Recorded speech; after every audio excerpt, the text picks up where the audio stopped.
His eyes snap open. He breathes. He is alive, but looking around, this place is completely unknown. Suddenly, agony spikes through his skull as a torrent of foreign memories crashes into his mind.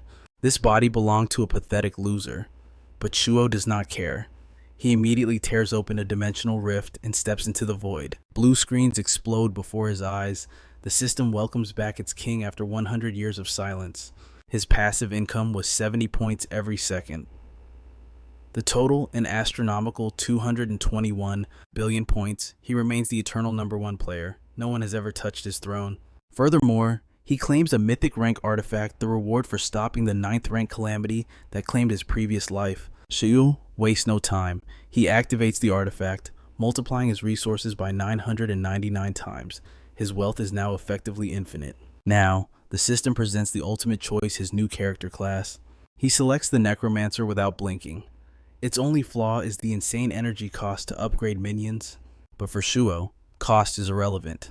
He's now a harvester of souls. Every kill offers a 1% chance to enslave the victim's spirit, turning them into an eternal servant. These shadows possess absolute loyalty and grow in power at double the speed of normal beasts. Best of all, necromancers can force their minions to evolve the true terrifying power of a mythic class. In his past life, he conquered 70 worlds in 10 years. This time, he will clear everything with perfection and stand above all creation. Shuo descends into the first realm, the Nightmare Source. He arrives in Doomsday Town. The system warns absolute peace is enforced within these walls. Violence is forbidden. Time to register. Instead of his old legend, he chooses a new name, Zero. Other awakened flood the streets, terrified by how hyper-realistic this hellscape feels. Whispers of monsters fill the air. A system alert blares. The first world quest is live. Panic explodes as the weak scramble to form parties.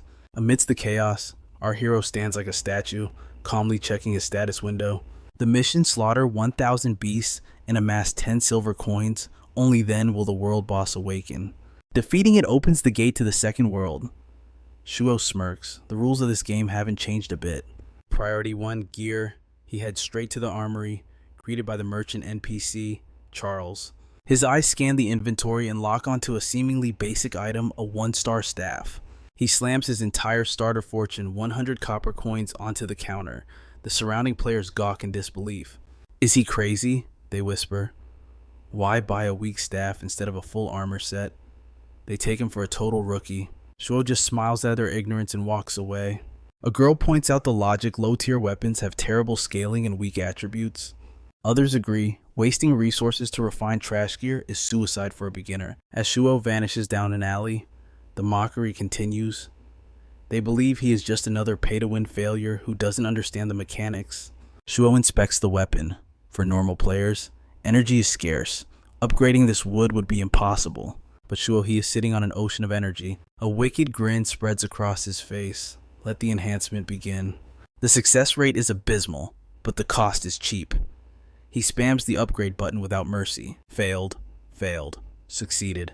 The staff explodes with light, reaching max level and unlocking a legendary golden attribute. Power hums through the wood. He is ready to show this world what a true pro looks like. Outside, the nightmare has truly started. Beasts are descending upon the rookies.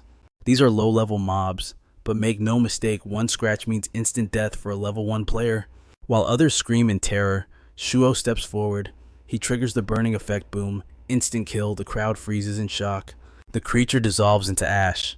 It was just a level 1 mutant rat, but the rewards, 10,000 energy points plus a bonus. Shuo realizes the truth. Mythic classes possess hidden buffs that amplify even basic stats and gear to god tier levels. Ordinary players need a full party just to survive one rat. Shuo, he is exterminating them solo. All eyes lock onto him. The golden glow of his weapon. The flawless technique. They realize this is no rookie.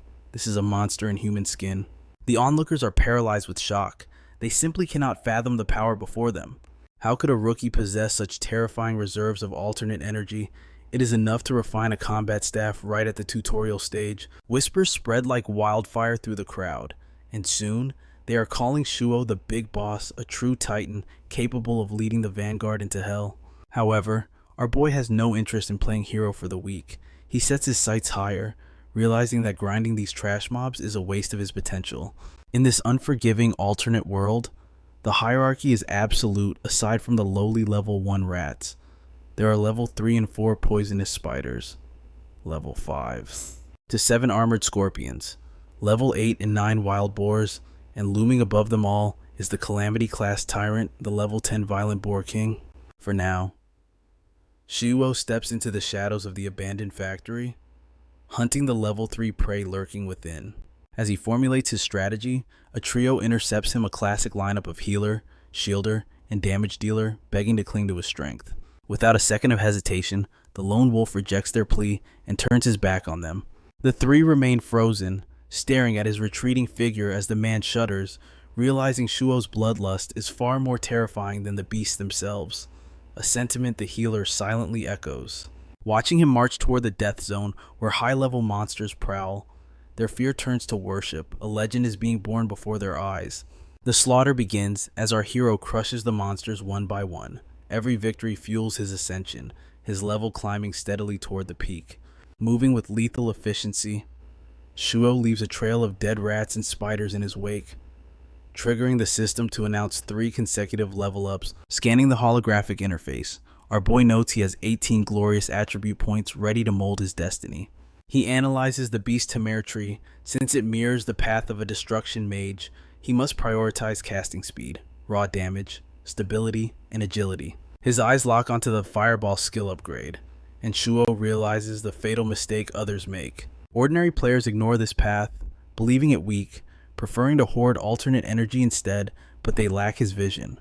He has energy to spare. Shuo dumps his points into the fireball trait, evolving it to grade A, the zenith of power, skyrocketing the damage output to 140%. Surveying his terrifying growth, our protagonist is, certain he will hit level 8 the moment he crushes the first 2 world quests. A confident smirk curls his lips as he stares at the screen.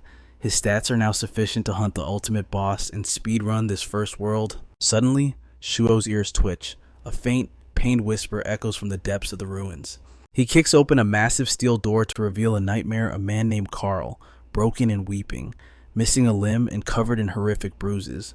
Staring at the miserable NPC, our hero coldly notes how disturbingly identical this alternate hellscape is to reality. Consumed by a desire for vengeance, Carl grabs our protagonist, begging him to exterminate the scorpions that butchered his wife and children. Ding!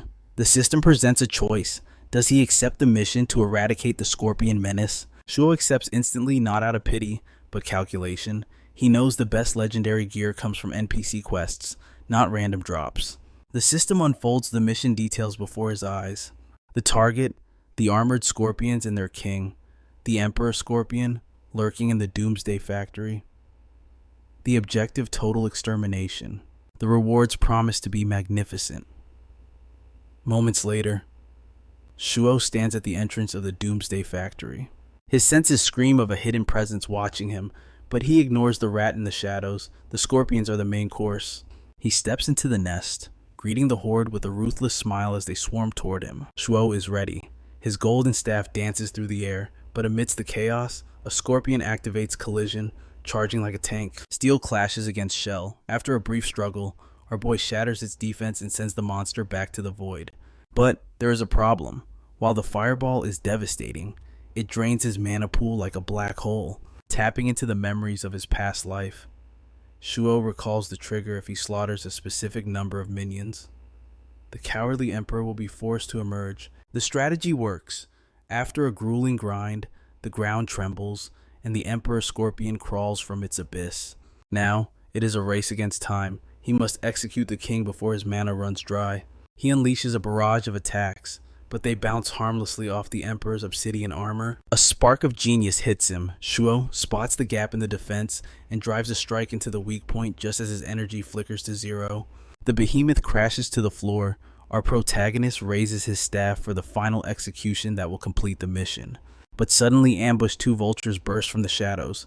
One rushes the fallen boss to steal the kill, while the other swings a blade at Shuo's neck. As the assassin strikes, our protagonist moves with bored elegance to the side, watching the attacker faceplant onto the concrete while declaring, "I've been waiting for you rats to show yourselves." The assassin stares up in horror, unable to believe that our hero saw through their trap from the very beginning. Shulao's voice turned ice cold as he exposed the truth. unlike warriors who leveled up through blood and sweat. And he could smell the stench of scavengers who stole kills from the shadows. But targeting him, that was a fatal miscalculation. They were ants trying to bite a dragon. He had already slaughtered entities 1,000,000 times more terrifying than these cowards. No mercy, he unleashed a blazing fireball technique directly at the staff wielder. The survivor froze in terror. How? And this was no rookie. Shuo had activated a skill despite his mana gauge appearing completely empty. A cold smirk played on our hero's lips. Run out of mana? Hardly. It was all a trap. Bait to lure the rats out of hiding. With the Scorpion Emperor slain, the system chime rang out. Do you wish to absorb the armored Scorpion Emperor as your battle pet? Except, as the assassin watched in horror, the beast vanished into light. It was now his. Current loyalty, 100%. However, death carries a price. Each resurrection would cost 10 loyalty points. And if that counter hits 0, the bond shatters forever. There is no going back. But the risk was worth it. The Scorpion was the ultimate shield, a guardian beast born to devour damage meant for its master. That wasn't all. This monster had potential by devouring 10 normal grade pets. It could evolve into an elite grade calamity, even better. Its upgrade cost was slashed by 50%. Shuo finally understood the Beast Tamer's dilemma. Usually, pets drain the master's own experience points to grow. In the early stages, the cost was doubled, a punishing burden for any player. Add more pets, and the demand skyrockets. It was a system designed to crush ordinary people. But Shuo was no ordinary person, with a massive reserve of experience points. He instantly maxed out the Scorpion's upgrades. The assassin's jaw hit the floor. On this power, on this speed, who exactly had they tried to kill? Shuo stroked the carapace of his new emperor. I knew you were there, from the moment the mission started. He had felt their gaze. You're assassins, aren't you? Parasites who wait for other class shifters to do the hard work. Before striking from the dark. 3 players, 1 mission. It was never a coincidence. Their plan was simple. Let Shuo weaken the boss, then strike him down at the critical moment to steal the harvest. Hearing his own plan laid bare, the assassin broke down. Tears mixed with terror. He had kicked an iron plate. His only thought now, run. Shuo's smirk widened. Leaving so soon, he gestured casually. Why not show me what you've got? The command was given. Kill. The armored Scorpion Emperor surged forward. The assassin collapsed to his knees. Pride vanished. He smashed his head against the ground, begging for his life. But Shuo's eyes were merciless. This is the law of the jungle. Those who hunt others must be prepared to become prey themselves. Mission complete. Back at safety, Carl was overwhelmed with gratitude. You saved me. He bowed deeply. From this day forth, you are my brother. Ding. Congratulations, level up. The rewards rained down, and new stats, and rare equipment included. First, a magic necklace pulsing with arcane energy. Second, armored leggings forged for ultimate defense. Shuo's eyes lit up. The necklace was exactly what he needed. Mana recovery was his biggest bottleneck, and this solved everything. He didn't hesitate, investing his points. He upgraded both items to their absolute limit. Gearing up, he felt a surge of power. With his pet and new equipment, reaching level 5 would be a walk in the park. Suddenly, a global notification flashed across the sky. Emergency quest. A level 5 secret realm has manifested near Doomsday Town. All class shifters, assemble. The timer was ticking. 1 hour, clear the dungeon before time runs out. Or lose the treasure forever. Panic spread among the weak, but Shuo, he grinned. This realm belonged to him. A nearby shifter approached. Hey, let's party up. We stand a better chance together. But the crowd hesitated. Greed battled with fear. Sure, the rewards were legendary. But what good is a fortune if you're dead? Shuo scanned the area. Only a handful had the guts to step forward. Suddenly, move it, trash. Shuo was shoved aside by a thug clearing the path. Make way for the president. A man strutted in like a king, draped in flashy golden armor, clutching a golden sword, and with a beautiful woman clinging to his arm. Whispers erupted in the crowd. That's Liu Yao, the heir to the Liu Empire. His family owned half of Linhai City, a true billionaire. His lackey sneered at the commoners. Look closely. He pointed at Liu Yao's gear. A full set of 1-star equipment. Even us subordinates wear gear worth more than your lives. Amidst the arrogance, the girl's eyes wandered. She froze.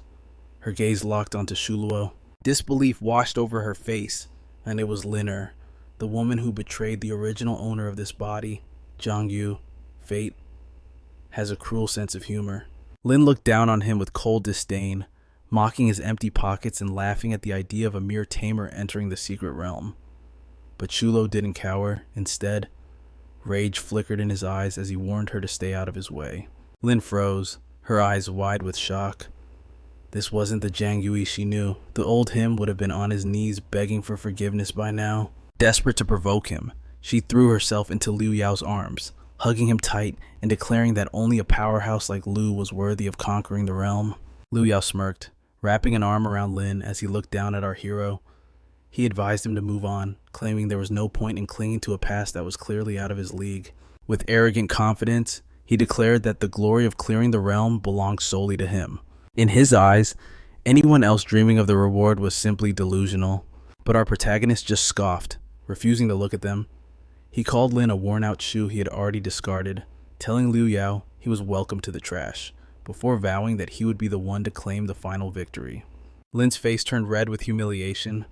She screamed at Liu Yao, demanding that he teach this arrogant fool a brutal lesson immediately. Shuo merely smiled, a chilling expression that didn't reach his eyes, and suggested they worry about preserving their own pathetic lives before coming after him. Lin was trembling with fury, but Liu Yao hesitated. As he stared at the boy standing before him, he sensed something was wrong.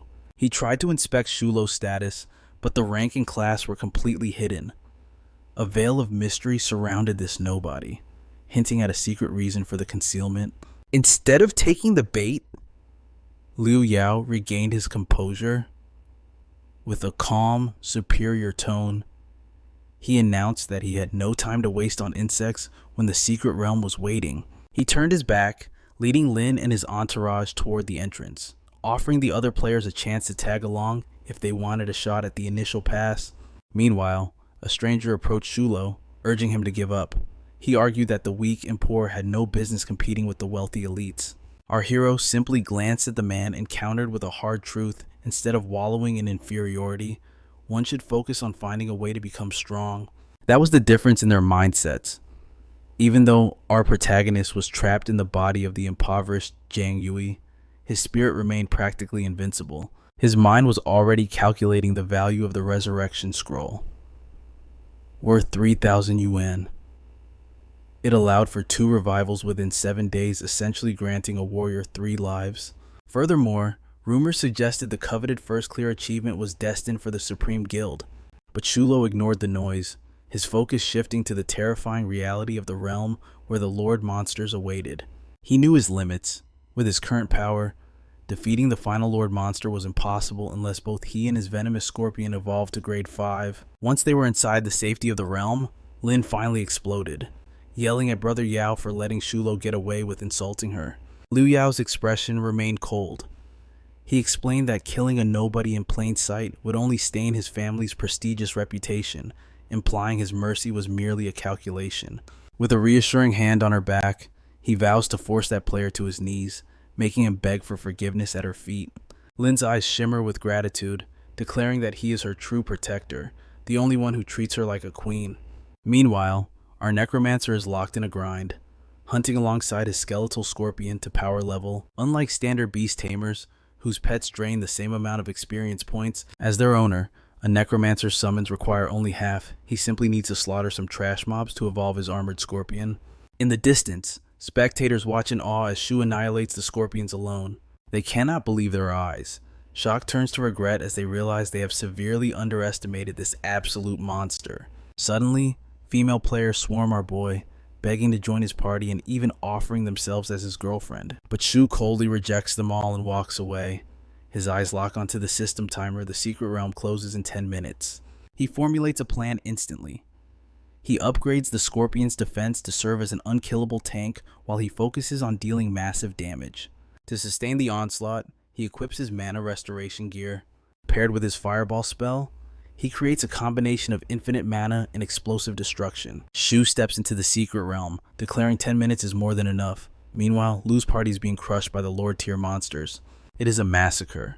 Countless players have fallen, and even Brother Yao is sustaining heavy injuries. Terror takes over. A teammate screams to use their resurrection scrolls and flee before they are wiped out. But amidst the chaos, a presence approaches. Walking calmly towards certain death, it is none other than our protagonist. Green with envy, Lin sneers. That low-level trash dares to come here. He truly has a death wish. Instead of arguing, our boy shoots her a subtle, mocking smile, sending Lin into a blind rage. She tries to lash out, mocking him for being too poor to afford a resurrection scroll, claiming this dungeon will be his grave. But her team drags her back, shouting that survival is their only priority. Brother Yao crushes his scroll and vanishes, abandoning our protagonist and praying that Shu dies a painful death in the darkness. Shuo stands poised on the precipice of the cliff, his eyes scanning the darkness for the arrival of the Lord tier beast. The earth trembles as Lord Scorpion, a beast far superior to its kin, crashes onto the battlefield. Chaos erupts instantly. Shu's armored pet clashes with the boss, and thanks to its superior gear and skills, the Lord monster is completely overwhelmed. Seizing the opening, our hero dashes forward and unleashes a relentless barrage of strikes directly onto the monster's skull, locking it in a chain of critical hits. One final blow connects, and the behemoth collapses, its life force extinguished in a split second. A golden notification shatters the silence. Congratulations to Class Shifter 0 for dominating the secret realm and claiming the Black Iron First Clear. The ultimate reward manifests on a secret scroll. The world chat explodes. No one can fathom how a mere level 1 player obliterated a level 7 boss. It defies all logic. Even Yao and Lin stand frozen in shock. Brother Yao suspects the winner might be Jiang Yu, Lin's discarded ex-boyfriend. But Lin scoffs at the idea. There is no way that poverty-stricken loser could own a powerful combat pet. Without any other leads, Yao nods in agreement. Slaying such a nightmare beast is a feat reserved for the elite, not someone like him. His eyes gleam with greed as he barks orders to his subordinates, find this Zero, and force him into the Supreme Guild at all costs. Meanwhile, Shu is busy harvesting the spoils of war. He dumps 1,000 alternate points into the scroll, pushing it past bronze tier instantly. As he unfurls the parchment, the system reveals a cache of silver coins and a standard Black Iron bounty mission. His inbox instantly floods with desperate offers from high-level players begging to buy the scroll for a fortune. Ignoring the noise, our hero doubles down. He clicks the upgrade button twice more, evolving the item straight to silver rank. It transforms into a king-level secret scroll. This item alone is worth hundreds of thousands, a life-changing fortune for any ordinary player. But Shu doesn't care about money. His eyes are set on a throne above the alternate worlds themselves. He activates the item, triggering a legendary king-level quest, the rescue of the survivors. The system warns him the clock is ticking. Only a swift victory will grant the hidden rewards. And the difficulty setting a suffocating 100. The target is Aelin. He must drag her alive to Doomsday Town. Failure means the quest and the rewards vanish forever. Scanning the map of the level 10 Berserker's forest, he realizes the path is swarming with aggressive boar packs. But fear is not an option. He locks onto Aelin's coordinates and sprints into the danger zone. Deep in the woods, a scream pierces the air. Just as a beast lunges at a terrified girl, Shu explodes onto the scene and obliterates the monster. It took 2 grueling hours, but he finally secured the target. Now begins the escort mission, but the forest isn't going to let them leave that easily. A horde of boars erupts from the shadows. For every beast he slays, 2 more take its place in an endless wave of violence. Shu grits his teeth. The numbers are overwhelming, even for him. But retreat means Aelin's death in a failed mission. He has to stand his ground. He summons his armored Scorpion Master and beasts stand back to back, unleashing a storm of attacks against the encroaching tide. Experience points flood in, but his mana is plummeting dangerously low, while the enemy ranks show no sign of thinning. Aelin trembles in fear, but Shu glances back with a smirk. "Don't worry," he vows. "I never break a promise." But that split second of distraction costs him. A boar slams into him like a truck, sending him skidding across the dirt. Thanks to his monstrous health pool, he shakes it off. Any other player would have been one-shot by that impact. His eyes dart to his pet scorpion, which is getting swarmed. Suddenly, a glorious chime rings out. A massive influx of mana and EXP allows him to level up twice instantly, triggering a full status recovery. Seizing the momentum, he equips the Lord Battle Ring dropped by the Scorpion King. His staff hums with amplified power, with renewed strength. Shuo tears through the remaining beasts until silence finally falls over the forest. The massacre is over. All that remains is to escort Aelin back to the safety of Doomsday Town. But waiting at the gates are the unwelcome faces of Yao and Lin. Yao sneers. "Look who it is. Surprised you're not dead yet." Shuo doesn't even break stride. "Get lost. Trash." Enraged by his arrogance, Lin screeches at Yao to teach this peasant a lesson in respect. Shu's eyes go cold as he readies his weapon. "Come then. Try and kill me if you dare." With zero hesitation, Lu Yao swings his blade at our hero, hoping for a kill, but the steel bounces off harmlessly, unable to scratch even an inch of Shu's skin. Shock paralyzes the crowd. They stare in utter disbelief as our boy stands unharmed after such a brutal strike. Now, Shu prepares his counterattack, warning them to brace for impact. As the staff rises, casting a shadow of doom, the arrogant young master Yao suddenly realizes the gravity of his mistake. Terror grips his heart. He frantically screams, warning Shu not to touch him because he is the Supreme Guild's president and the treasured heir of the wealthiest family. But our protagonist has no patience for the wailing of the weak. The staff descends, the impact devastates Lu Yao, crushing his health bar and shattering his armor into dust. In that moment of triumph, a chime rings out. Our protagonist receives a new system notification he has achieved the professional Supreme Star glory. The system voice echoes in his mind, explaining the laws of combat. Since the enemy struck with malicious intent first, their names have turned gray. This marks them as aggressors, meaning Shu can slaughter them within 10 minutes without receiving a single sin point. To clarify for the uninitiated in this chaotic world, the names of innocent professionals usually shine pure white. However, the moment a professional attacks an innocent, the system brands the attacker as a criminal, graying out their name for a penalty period. During this window of judgment, the victim has absolute authority to retaliate, even claiming the aggressor's life, without staining their own soul with sin. Conversely, if the victim falls to the aggressor, the villain's name turns blood red, and they are slapped with 100 heavy sin points. According to the iron laws of the alternate world, a red-named killer is banished from all safe zones and barred from returning to the real world. Their only path to redemption is to hunt monsters in the wilderness until the sin is washed away, or simply wait for death to claim them. Furthermore, death for a professional is catastrophic. Not only do they lose all accumulated levels and experience, but their inventory bursts open, dropping a massive amount of props and equipment.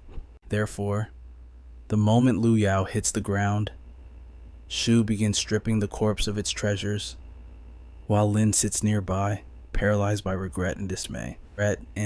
Wasting no more time on trash, Shu prepares to escort Aelin back to town to finalize his mission. But suddenly, Lin blocks his path. She begs for salvation, crying that professionals are only granted 2 resurrection scrolls per week. She has already wasted 1. If she dies here without help, her future as a professional will be completely destroyed. Desperate, she tries to manipulate him, switching to a flattering tone and claiming she never truly forgot their past connection. Cold as ice, our boy ignores her pathetic display. He turns his back and walks away with Aelin, for he has no time to waste on those who betrayed him. Rage twists her face as she watches him leave her to her fate. Meanwhile, our protagonist successfully escorts Aelin, arriving safely within the town's sanctuary. Upon completing the mission, the rewards rain down. Our hero gains a massive haul of equipment and unlocks powerful new techniques. Among the loot is a rare ice stick. After refining it 144 times and burning 22,256 energy points, it evolves into a golden attribute weapon, the Frost Scepter, a true destroyer. Although maintaining such high-tier equipment drains a terrified amount of energy, for our overpowered boy, it is a small price to pay. As a bonus, Shu also receives a normal grade pet egg. Having farmed countless eggs by slaughtering monsters, he decides to use them as fodder to upgrade his companion. He feeds everything to his armored scorpion.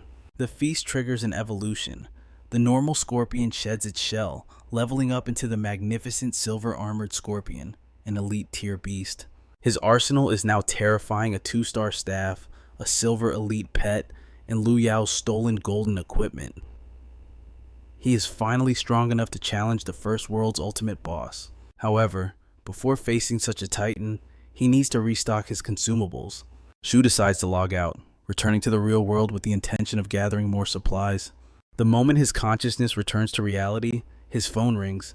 The hospital is demanding an immediate payment of $390,000 for his brother, Jiang Xiao's medical bills. If he doesn't pay, they will pull the plug on the treatment. Calmly, our boy asks for the account number, promising to wire the money within 10 minutes. Shuo calculates his options. He plans to sell a few pieces of the golden equipment he just looted, which could easily fetch him a few million. He considers caring for Jiang Xiao as the rental fee for occupying this body. But disaster strikes. The system flashes a warning he is strictly forbidden from selling or dropping his soul-bound equipment. This changes everything.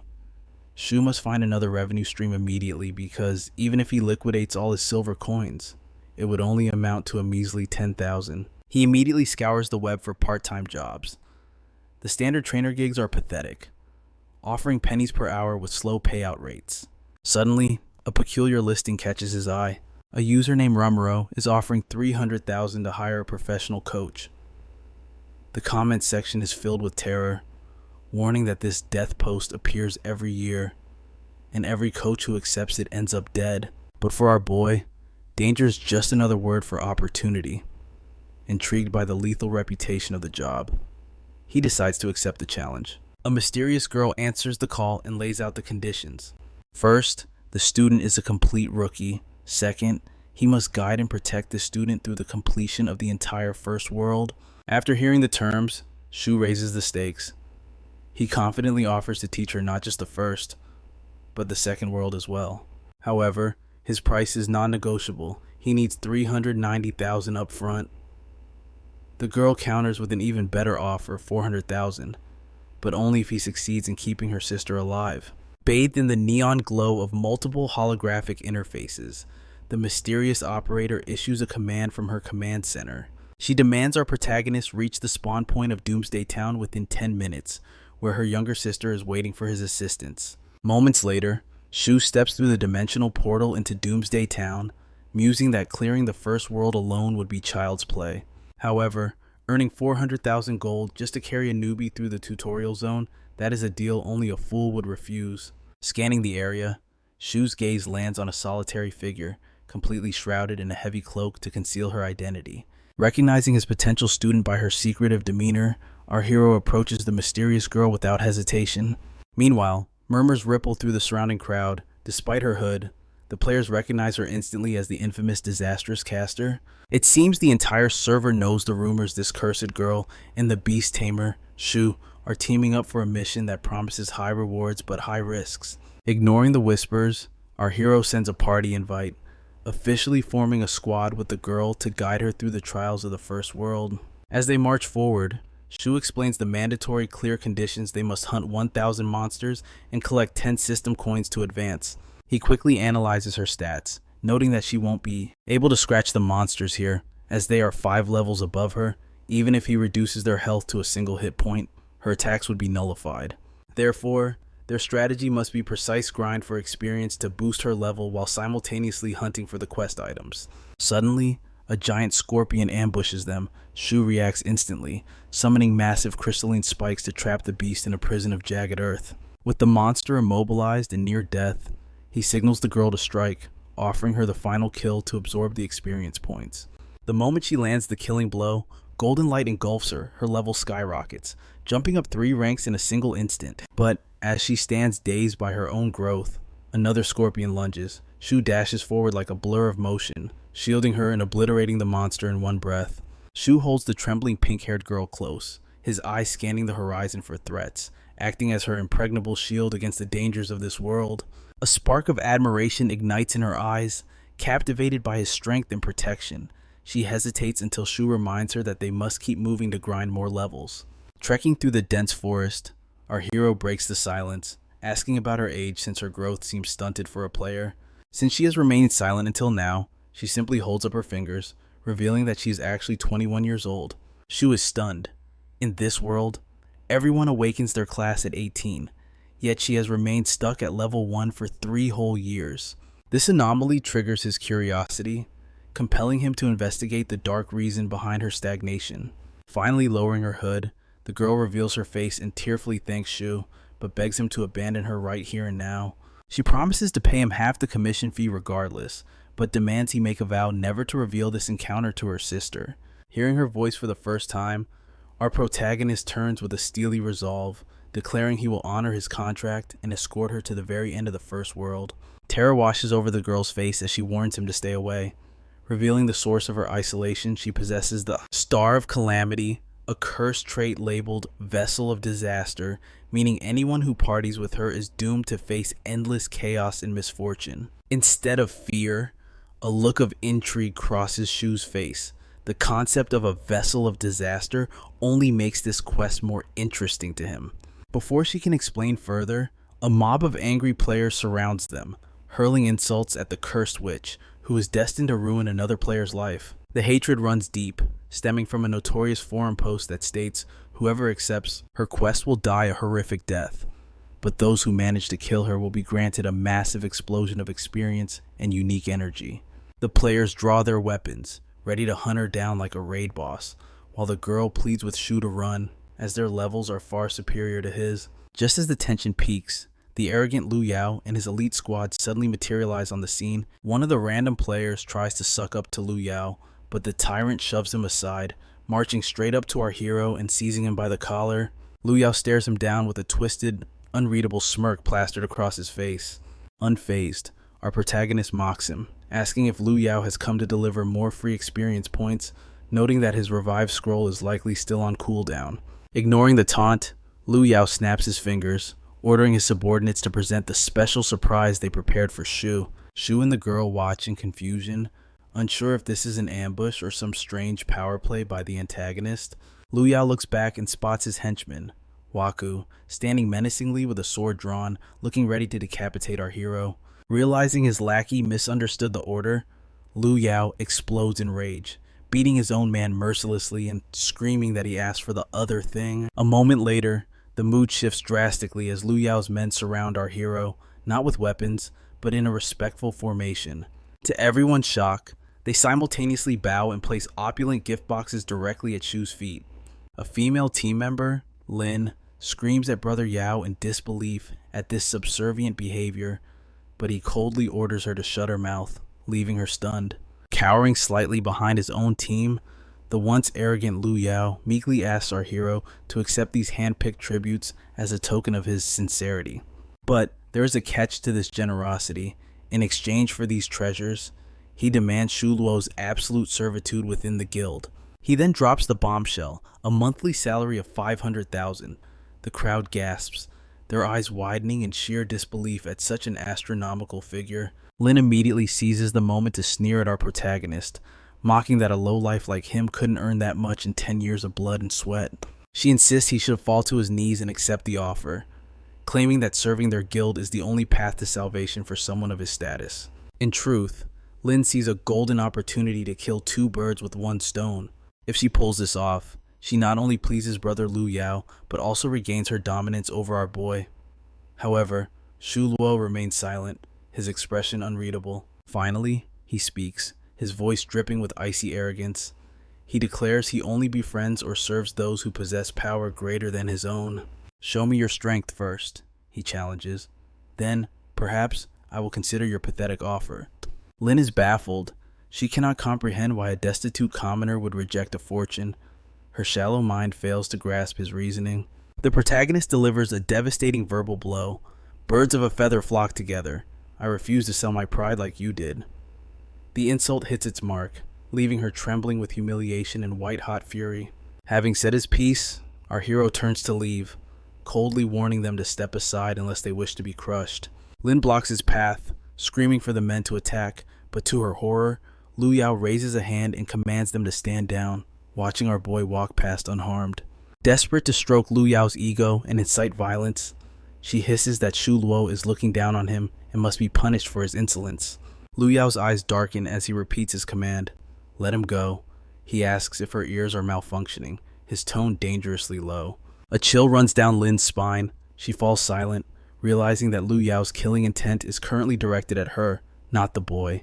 Moments later, Our protagonist disappears into the distance while Lu Yao and his subordinates stare at his retreating figure. One of the lackeys turns to his boss, suggesting they simply assassinate Shuo, reminding everyone that this arrogant brat had killed Lu Yao's avatar once before. But before the fool can finish his thought, Lu Yao's fist connects with his face, sending him flying. A twisted, excited grin spreads across Lu Yao's face. The struggle to obtain something. That is where its true value lies. He muses. If I acquire him too easily, it would be meaningless. The hunt is part of the pleasure. Lin, quickly changing tactics, clings to Lu Yao's arm flirtatiously, asking why he changed his mind when he wanted the boy dead just moments ago. He grabs her face with a fierce grip, his eyes gleaming with obsession. He wonders aloud how a lowly beast Tamir managed such catastrophic damage output during their last encounter. To him, our hero is no longer just an enemy, he is an anomaly, a prize that defies common logic. He is special, Lu Yao declares. I must have him in my guild at all costs. Meanwhile, Lin seethes internally, her hatred for Shuo burning hotter than ever. She vows silently that she will be the one to teach that arrogant brat a lesson he will never forget. Later, under the pale glow of the moon, our boy and Sujin traverse the dark woods. She thanks him for saving her life, though he doesn't even glance her way. Shuo replies coldly, I can't get paid if you die. It is a pragmatic answer, yet Sujin still doubts his ability to help her clear the hellish first world. He stops and looks at her, questioning how someone with such crippling low self-esteem manages to maintain a presence on the forums. She could have stayed safe, yet she chose to enter this nightmare and sought him out. There is a contradiction in her actions. With tears welling up, she explains that it is her sister who refuses to give up on her. As for herself, her spirit broke a long time ago. She opens her status window, revealing a special class, the Vessel of Disaster. It is a cursed blessing. The user can only kill monsters while in a team. To remove this shackle, she must clear the first world, a feat she has failed for years. Seeing the class description, our protagonist realizes the truth beyond the core classes. These rare special classes exist as hidden gems of the system. And if a shifter with such a class manages to shatter their limitations and overcome the curse, their power skyrockets instantly, ascending to high class or perhaps even touching the realm of the legendary mythological class. However, the path is paved with blood. Most ordinary individuals break under the pressure, trapped in an endless cycle of suffering and failure, collapsing against a tree. The girl confesses her despair. Since awakening 3 years ago, she has made hundreds of futile attempts. She never succeeded, and due to the system's cruel level gap restrictions, she could never team up with high-level carriers. Without a level 10 player to bridge the gap, defeating the first world's boss is a mathematical impossibility. Sobbing uncontrollably, she stands up and begs our hero to leave her behind, convinced she is nothing but dead weight. But Shuo ignores her defeatism. With eyes burning with confidence, he declares, I will make you pass the first world. That is a promise. Sujin freezes, hope reigniting in her chest like a wildfire. She rushes to him, grabbing his arm as if he were her lifeline. 3 years, she cries. I have waited 3 years to break this curse, to stop people from looking down on me. Shuo places his hand over hers, offering a rare moment of reassurance. Then let's move. We have work to do. The pact is sealed. Both warriors steel themselves, ready to crush the prerequisite quests and march straight toward the world boss. The first trial demands the slaughter of 1,000 beasts, followed by the collection of 10 silver coins. Time flies as our hero tears through the horde, harvesting lives and silver with terrifying efficiency. The girl watches in awe. He is a one-man army, decimating dozens of boars and monsters without breaking a sweat. Objectives complete. Shu turns his gaze toward the ultimate challenge, asking if she's prepared to face the boss. Sujin nods, yet fear lingers in her eyes. Our hero senses the hesitation and probes for the truth. She lowers her head. Unlike the others who rejected her, this powerhouse chose to carry her through the first world. To ease her burden, he smiles. He claims he is no legend, merely an ordinary man from the middle class. Her admiration deepens, her heart fluttering. Meanwhile, Shu thinks it is best to keep his obscene wealth a secret. The system chimes. The path to the boss is open. They must click confirm to challenge, moan, or retreat in shame. Without a second thought, our boy hits confirm. The first world boss, sector, awaits. The air warps as a portal to the demon abyss tears open before them. Together, they step into the darkness. Inside the abyss, the timer starts. 1 hour remains to slay the tyrant, the berserker Swine King. Failure is not an option. If the king lives, they lose everything and must restart the nightmare from zero. Suddenly, rare potions materialize before them. The system urges them to prepare. These are not mere items. They are revival scrolls and high-grade recovery potions, costing a small fortune. Though Shuo is confident in his solo power, he accepts the items. In this world, it is better to be safe than sorry. He equips the Liu Yao armor onto a silver-armored scorpion.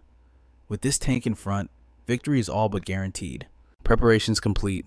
Shu stands before the beast, his eyes locked on the prize, the Swine King. A level 10 monstrosity ruling the nightmare source.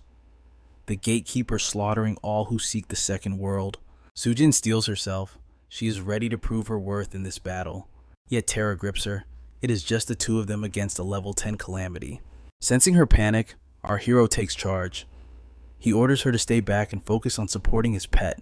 She protests, fearing for his life, but Shu cuts her off with a calm assurance. His goal is total annihilation. The king strikes, but our protagonist counters with a blazing super fireball. The flames wash over the beast, but its thick hide barely scorches. Shu analyzes the defense and unleashes a barrage of fire. Finally, the monster's health begins to chip away. The scorpion absorbs the heavy hits. The monster charges wildly at Shu, but he sidesteps with ease. But disaster looms.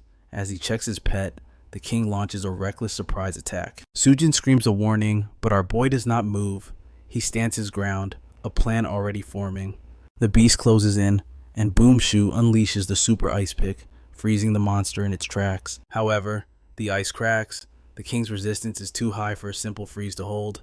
It shatters its prison and roars. Sujin warns him of the boss's ultimate move, the deadly stomping technique. The beast shifts focus, landing a devastating blow on the scorpion. Shu yells for a heal.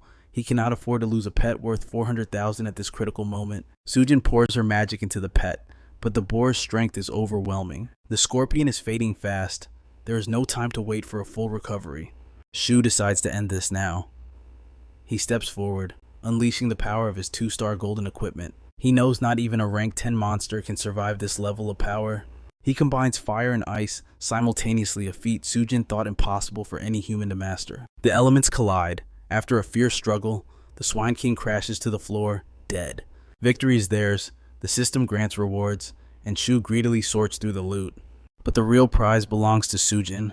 The system announces a miracle. She has broken the limits of the disastrous caster. She has evolved into the core class taboo sorcerer epic. Tears stream down her face. The curse is broken, and her power has ascended to a new realm. The path forward reveals itself. 2 portals open, beckoning them to the next stage. 2 portals pulse before him. The red gate beckons with the promise of the second world, while the blue gate leads back to cold, hard reality.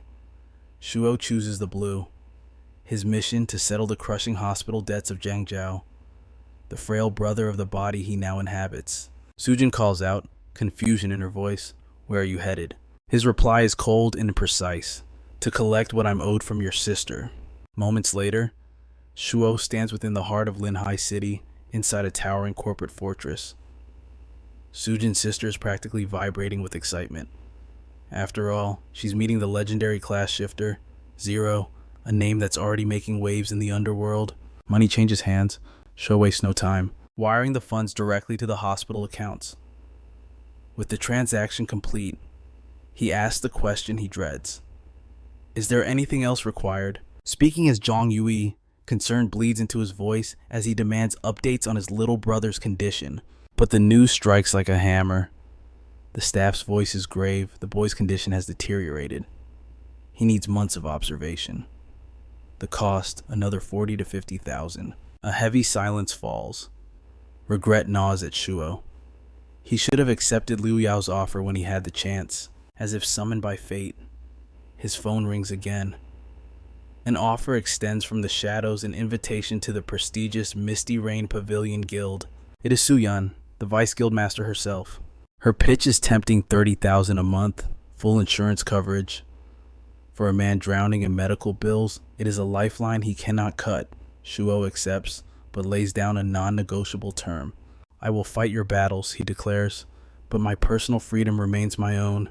No interference. Su Yan relays these terms to the guild's upper echelons, and the room erupts in indignation. To the senior elders, a guild member's loyalty must be absolute. If he wants freedom, they scoff. Then he has no business wearing our emblem. The vote is nearly unanimous. They want to reject this arrogant newcomer. But the CEO, Su Chen, silences the room. He trusts the judgment of his sister, Su Yan. He demands to know the extent of Shuo's power. Su Yan drops the bombshell. He shattered the 100-year record. He cleared the first world boss in less than 24 hours. A hush falls over the executives. A class shifter of this caliber is a diamond in the rough. They cannot afford to let him slip away. Even Su Chen hesitates, weighing the risks. Seeing this, Su Jin rises to her feet, passionately defending Shuo's worth. Su Yan adds a cunning whisper. Accept his terms for now. We can manage him later. With no better options on the table, the CEO nods. The deal is struck. The Misty Rain Pavilion has a new weapon. Back on the streets, Shizuo calculates his finances. The signing bonus alone should stabilize his brother's treatment. Su Yan calls again, ordering him to the headquarters for induction, but Shuo refuses flat out. I work from home, he states calmly. He argues that since they are in the same city, deployment speed won't be an issue. Su Yan grits her teeth in annoyance, but bound by necessity, she is forced to agree. Call ended. Shuo stretches, his muscles coiling like springs. With the money problem solved, the real game can begin.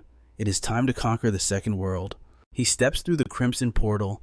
The system chimes instantly. Welcome to the safe zone, Northern Town. He has arrived in the besieged fortress of the undead. This is a hellscape overrun by mutated monstrosities, zombies. The objective is clear. Just like the first world, he must conquer 2 milestones, clear the secret realm, and survive 3 waves of the horde to unlock the boss stage. But there is a catch. The secret realm requires level 15. Shuo needs to grind, and he needs to do it fast. Chaos interrupts his planning.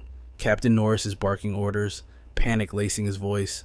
Move it, the next wave is incoming. The undead are pressing against the walls of Norden, and the defenders are critically low on supplies. It seems even a safe zone offers no sanctuary from the apocalypse.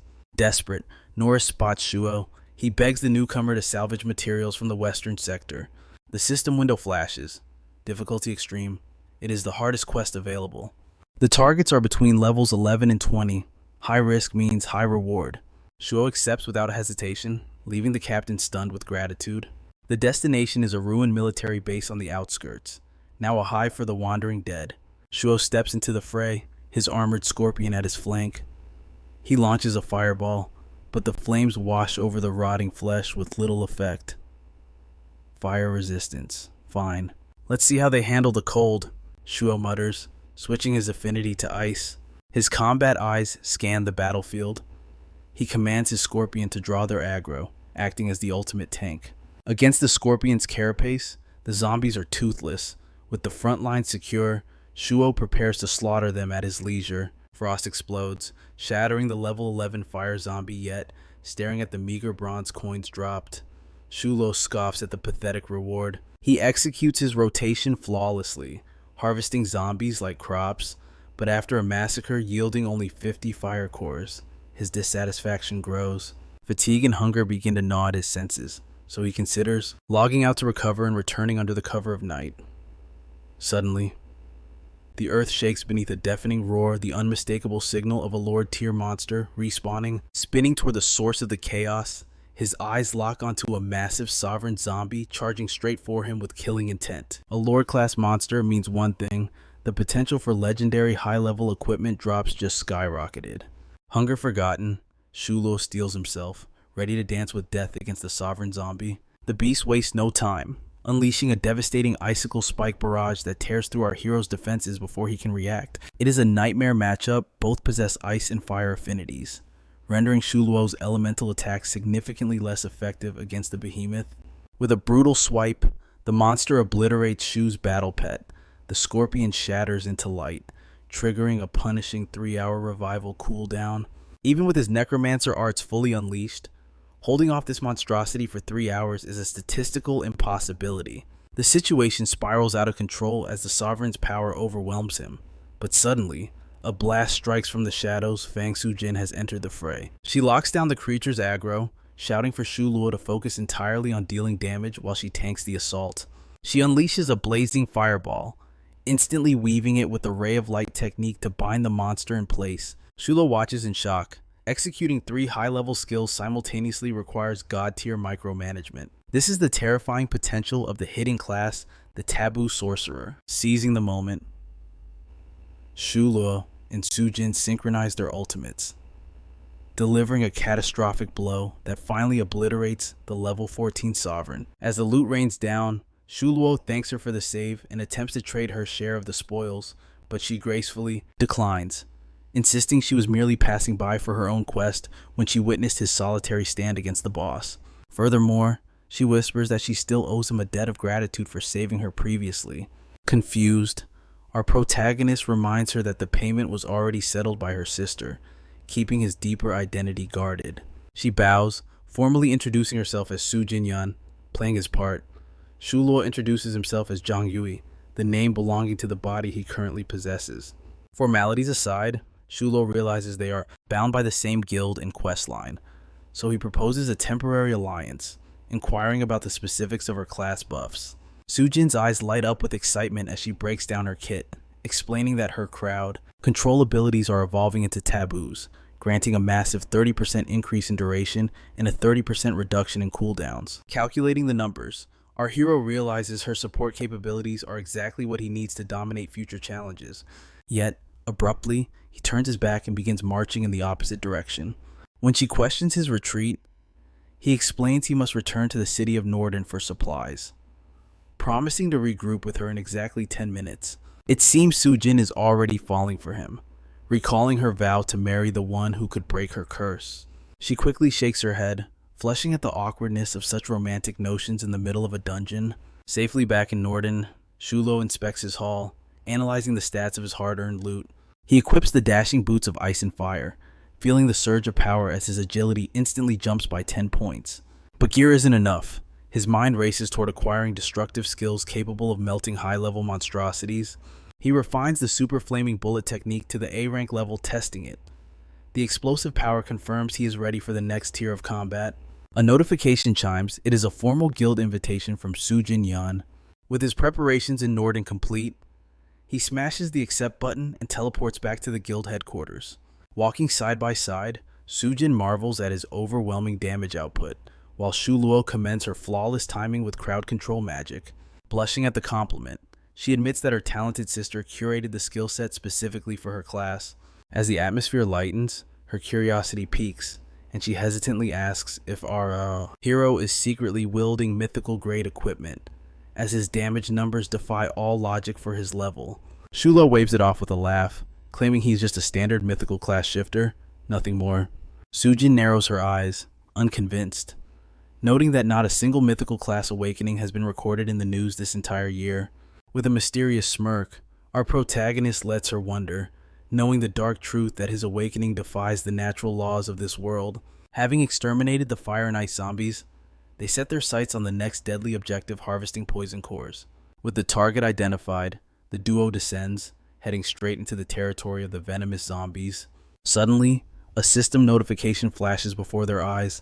It is an emergency summon from the guild. Gather immediately or face expulsion. Sujin stares at the holographic panel, unable to comprehend the logic behind this sudden, aggressive decree. When our hero asks who issued the command, she sighs. It is Chenjun, the branch master of Linhai City. His power does not come from merit. His father and the CEO are sworn brothers, granting him this high-ranking position solely through nepotism. There is no choice. Reluctantly, they abandon their current hunt and head toward the coordinates of the emergency summons.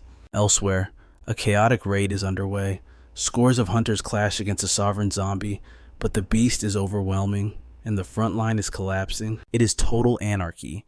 Not only are they fighting the monster, but 2 rival guilds are also at each other's throats amidst the carnage.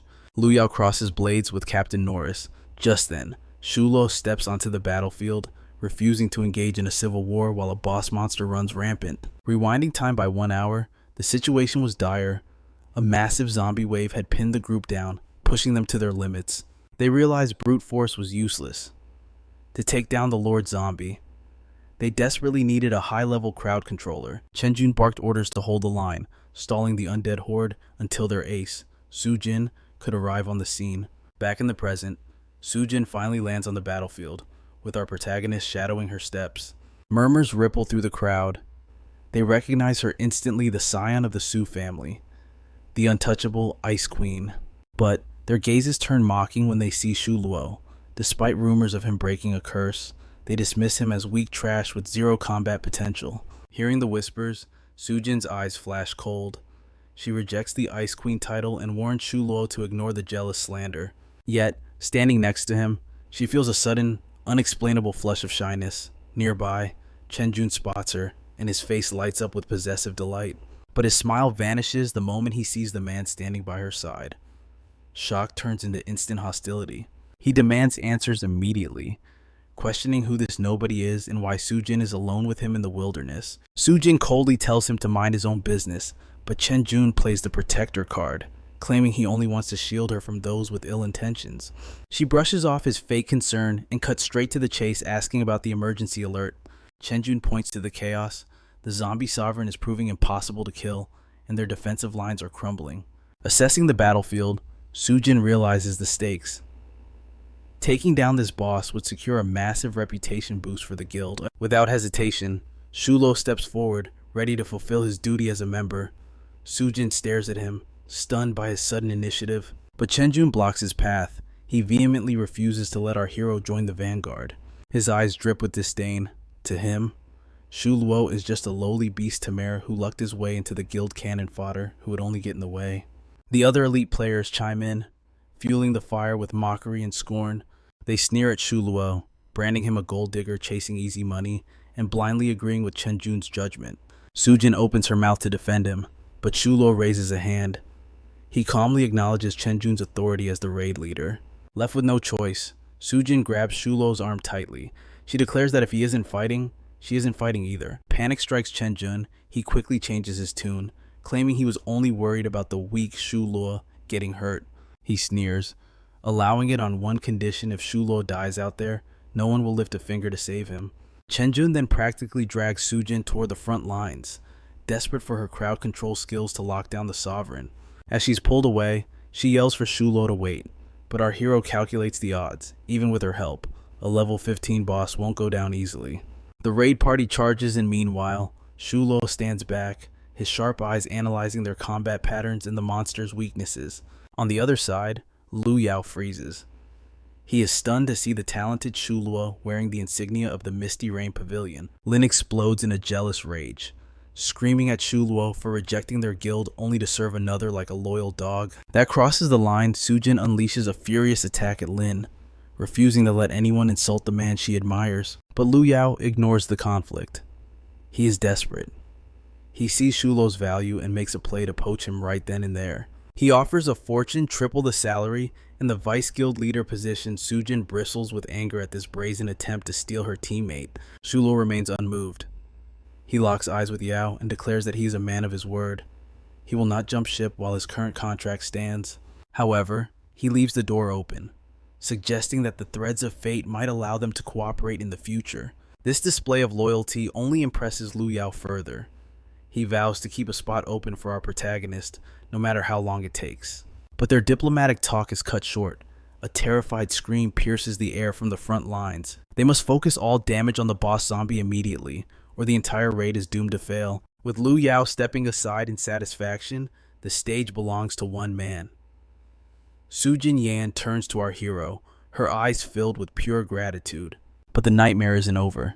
The King of Despair launches a surprise ambush from the shadows. Shu doesn't flinch. He initiates the counterattack, unleashing his super fireball. The explosion silences every doubter who dared to mock him earlier. He commands Sujin to execute their plan. The air crackles with energy as he prepares his next devastating move. Crimson mana floods his gaze. He activates his new skill, the Super Flaming Bullet. The King of Despair is obliterated instantly. The class shifters can only stare in paralyzed shock at this overwhelming display of power. They recall Lu Yao's earlier respect for the boy. Just who is this mysterious powerhouse? Su Jinyan breathes a sigh of relief. Thanks to Shu, the Supreme Guild couldn't steal their boss kill. Those vultures would have snatched the prize without a second thought if he hadn't stepped in. Shu remains calm. To him, it's just guild duty. The crowd erupts, hailing him as their new idol and role model. The return to Norden is sweet. Su Jinyan clings to his arm, her voice soft and admiring as they walk. But trouble awaits at the gates. Chen spots their intimacy, and jealousy twists his face into a scowl. He demands answers about the mission. A subordinate reports the impossible Sujin and Shu successfully slew the king zombie. Chen refuses to believe it, but the scout insists Shu is a monster who will be a legendary asset to the guild. Blinded by green-eyed envy, Chen explodes. He jabs a finger at Shu, screaming about insubordination. He claims he has the authority to exile Shu from the guild right here and now for disobeying orders. Shu coolly removes the finger from his face. He reminds Chen the mission was to kill the boss, and the mission is complete. Chen is left trembling with impotent rage at this calm defiance. Sujin steps in. She declares their victory was solely due to Jiang Yushu's undeniable strength.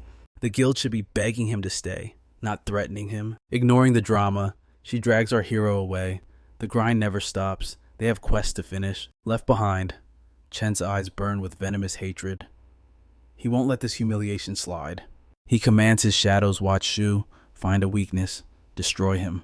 Deep in the poison zombie zone, the air turns thick and foul. Shu warns Sujin to keep her guard up.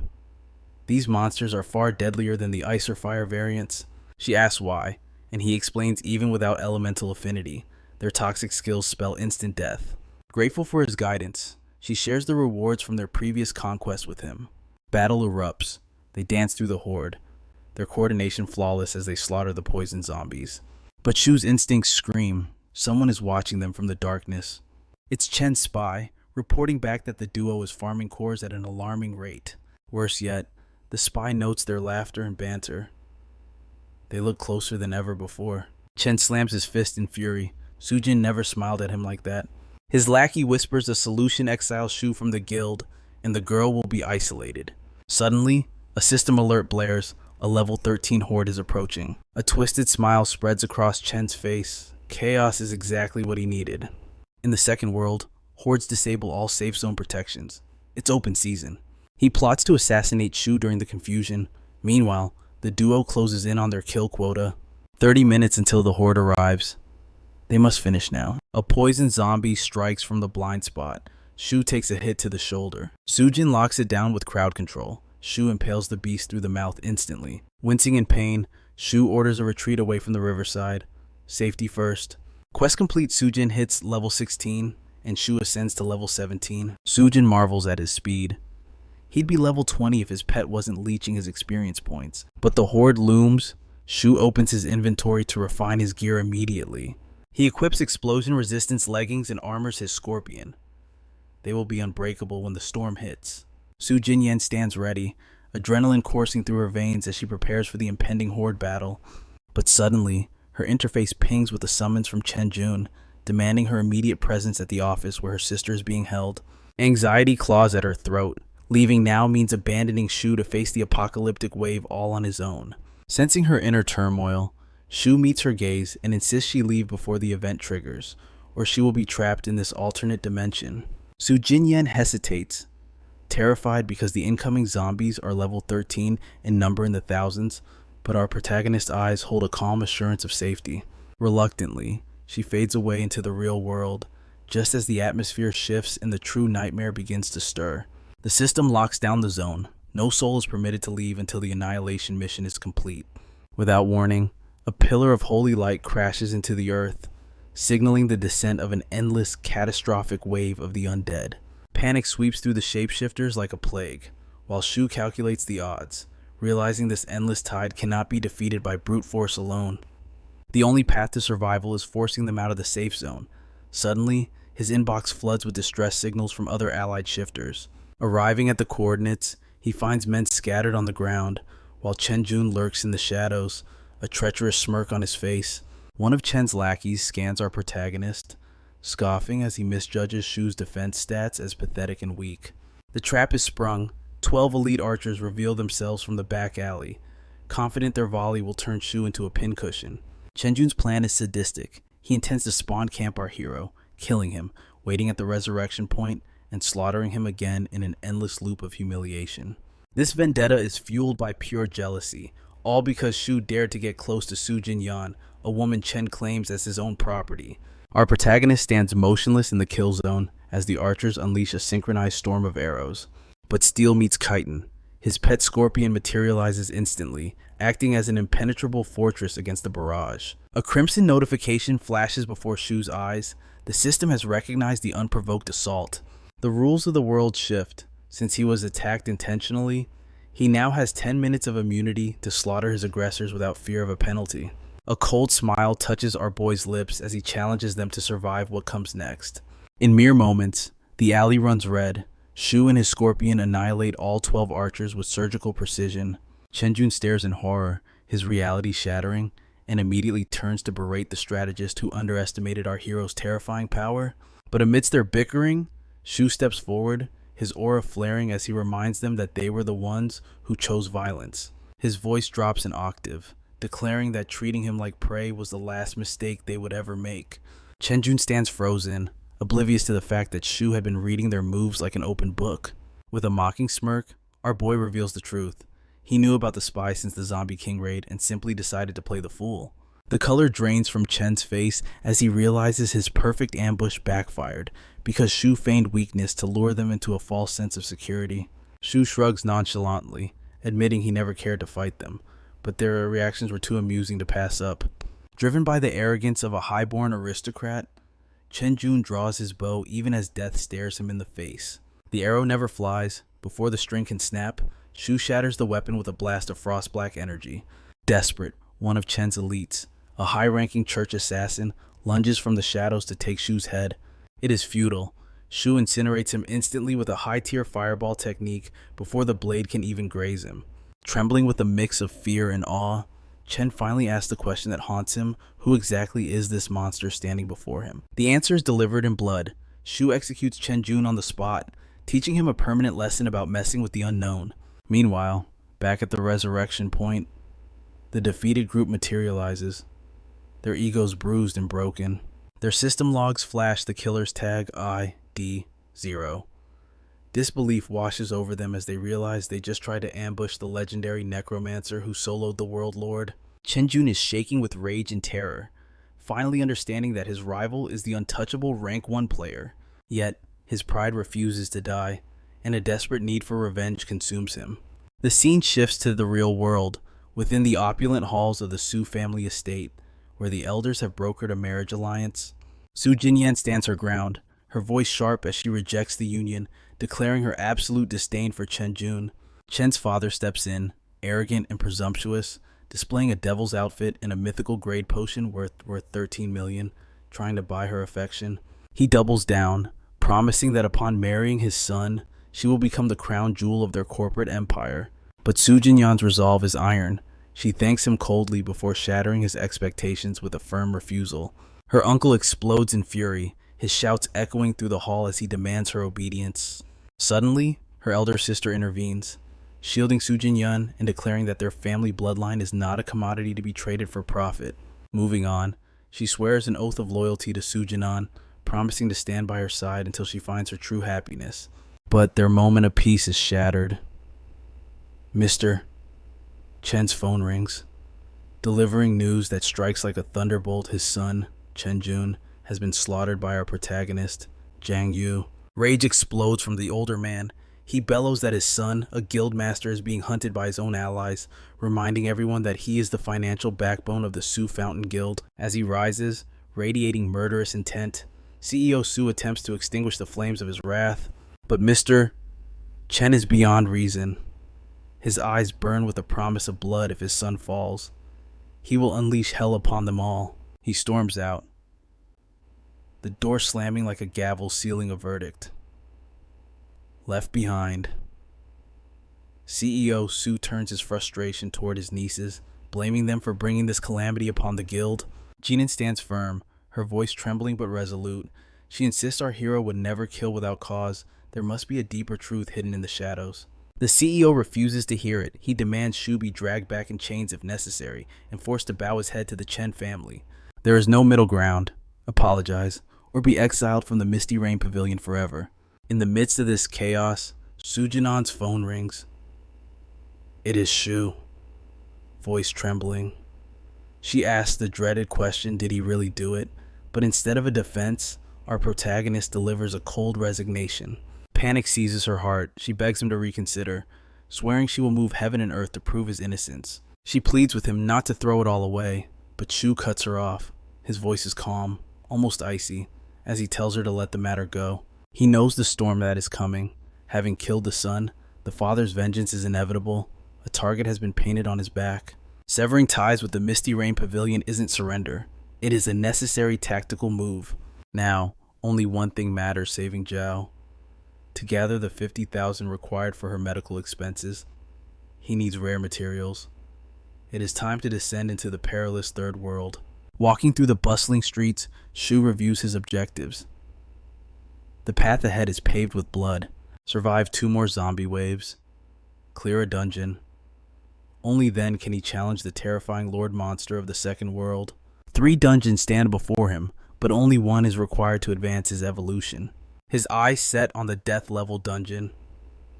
It is a suicide mission for most, but it holds the legendary materials and equipment he desperately needs.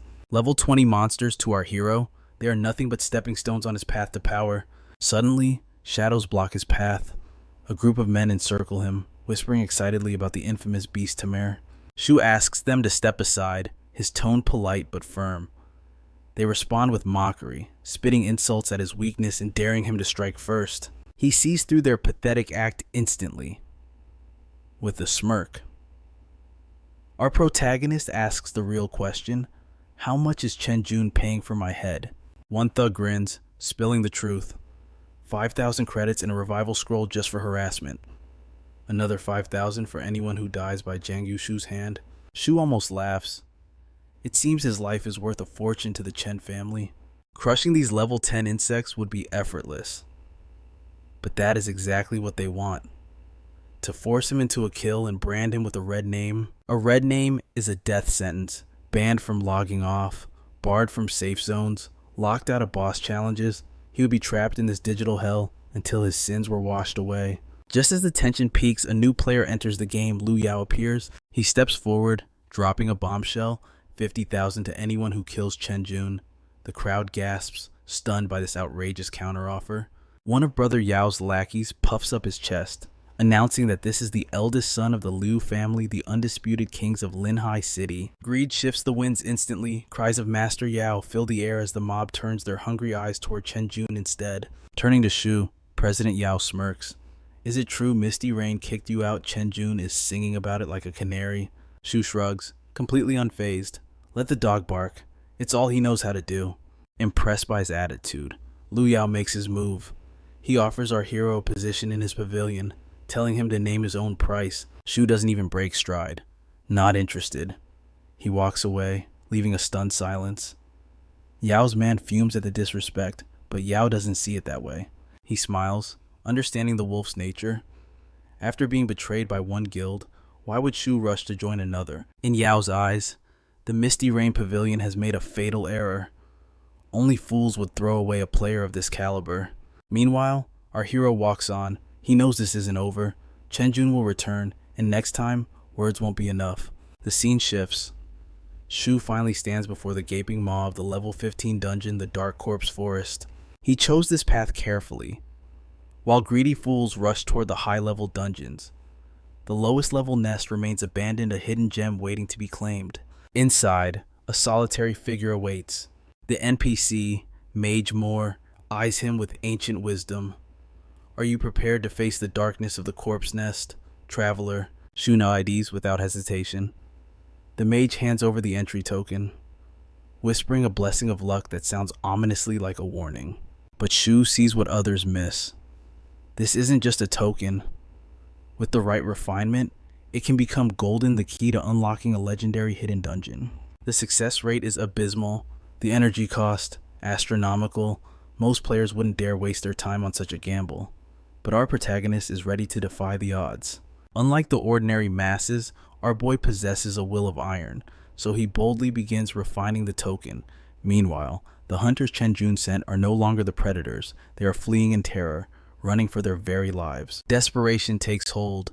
One minion suggests cowering in the shadows, knowing his master's revival scroll is on a brutal 5-day cooldown. Back at the headquarters, Chen Jun's fury erupts like a volcano, his hatred for our hero reaching a boiling point. Suddenly, the sky itself tears open. A system notification rings out. An anonymous player has unlocked the hidden dungeon. For the next 2 hours, the gates of hell are open to all challengers. Witnessing this miracle, Guildmaster Jun is consumed by greed and becomes overwhelmed with ecstasy. He sees this not as a challenge, but as a free revival chance. Barking orders to his men, "Gather everyone, equip your best gear. We march on the hidden dungeon." Elsewhere, Brother Yao grins with anticipation, commanding the Supreme Guild to mobilize immediately toward the dungeon entrance. Meanwhile, our protagonist is a whirlwind of destruction. He carves a bloody path through the zombie horde, stepping over corpses to reach his true objective. But to claim dominion over this domain, a test awaits. Standing in his way is the Gatekeeper, a terrifying level 15 boss monster. Shuo unleashes a barrage of strikes. His blade dances, and the massive beast howls in agony, brought to its knees by his overwhelming power. Just then, the system chimes again, announcing that a massive wave of challengers has breached the dungeon entrance. A cold smirk plays on Shu's lips. He predicted this from the start, since this dungeon requires no secret scroll. He knew Chen Jun would come crawling like a moth to a flame. He suspects Su Jin and Lu Yao are en route as well, but they are of no consequence. His killing intent is locked onto one target alone, Chen Jun. Our boy has no interest in collateral damage. As the master of the Golden Secret Decree, he possesses the godlike authority to rewrite the dungeon's laws 3 times. Without hesitation, our hero invokes his power. Meanwhile, outside the gates, the tension explodes as rival guilds clash in a chaotic storm of steel. In the midst of the turmoil, Chen Jun forces his presence on Su Jin, his arrogance suffocating her, while disgust is written plainly on her face. Her eyes scan the crowd, searching only for our protagonist. Suddenly, the air shimmers as new rules manifest before everyone's eyes. The free revival scroll has been cancelled. The new victory condition is a massacre. The party must annihilate 500 zombies to proceed. Chen Jun's face twists in rage. Who dares tamper with the system?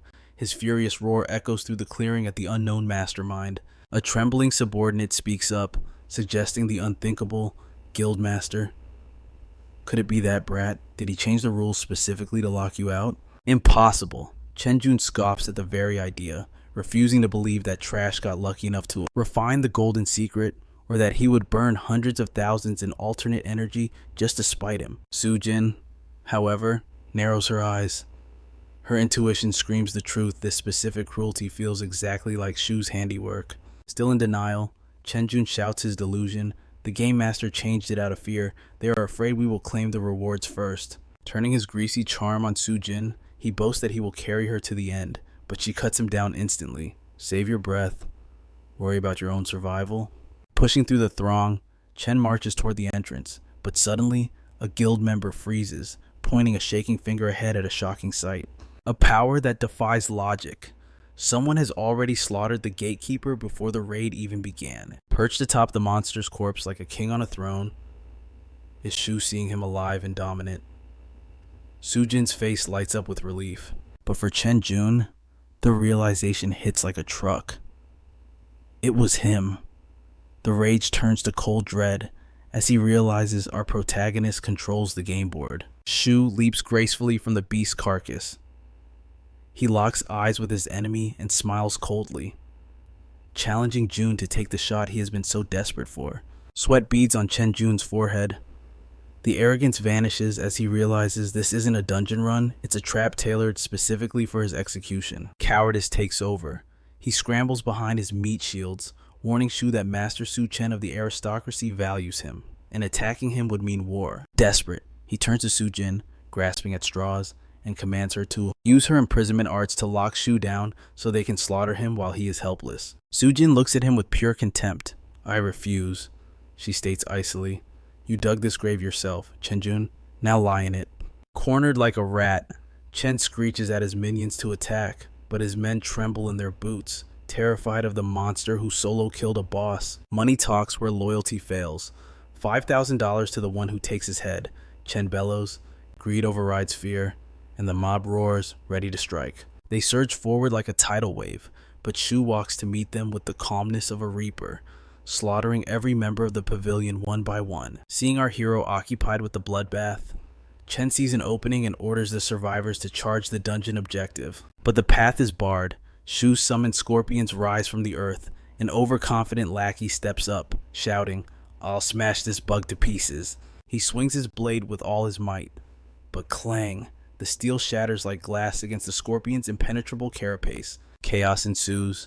A rain of arrows darkens the sky, decimating the Misty Pavilion ranks. As a booming voice offers 20,000 wen for every enemy head, panic spreads like wildfire. The Misty Pavilion members look around frantically, unable to pinpoint the source of this new army. Total war erupts. The two great guilds collide in a violent explosion of violence. While Shu stands in the eye of the storm, watching the carnage with a bored expression. It is Brother Yao. He assures our hero that he has the situation under control, then turns to the enemy and roars, "Come and face the Supreme Guild if you dare." However, our protagonist stares down at Liu Yao and his guild members, his eyes filled with nothing but cold disappointment. Chenjun barks at Liu Yao, demanding to know why they dare to attack, after all. He holds no grudge against the Supreme Guild, so why this betrayal? Liu Yao smirks, hiding his true intentions. He arrogantly declares that he simply wanted to test who was truly wealthier. Knowing that the Misty Rank Guildmaster solves every problem by throwing money at it, then he drops a bombshell, to everyone's shock.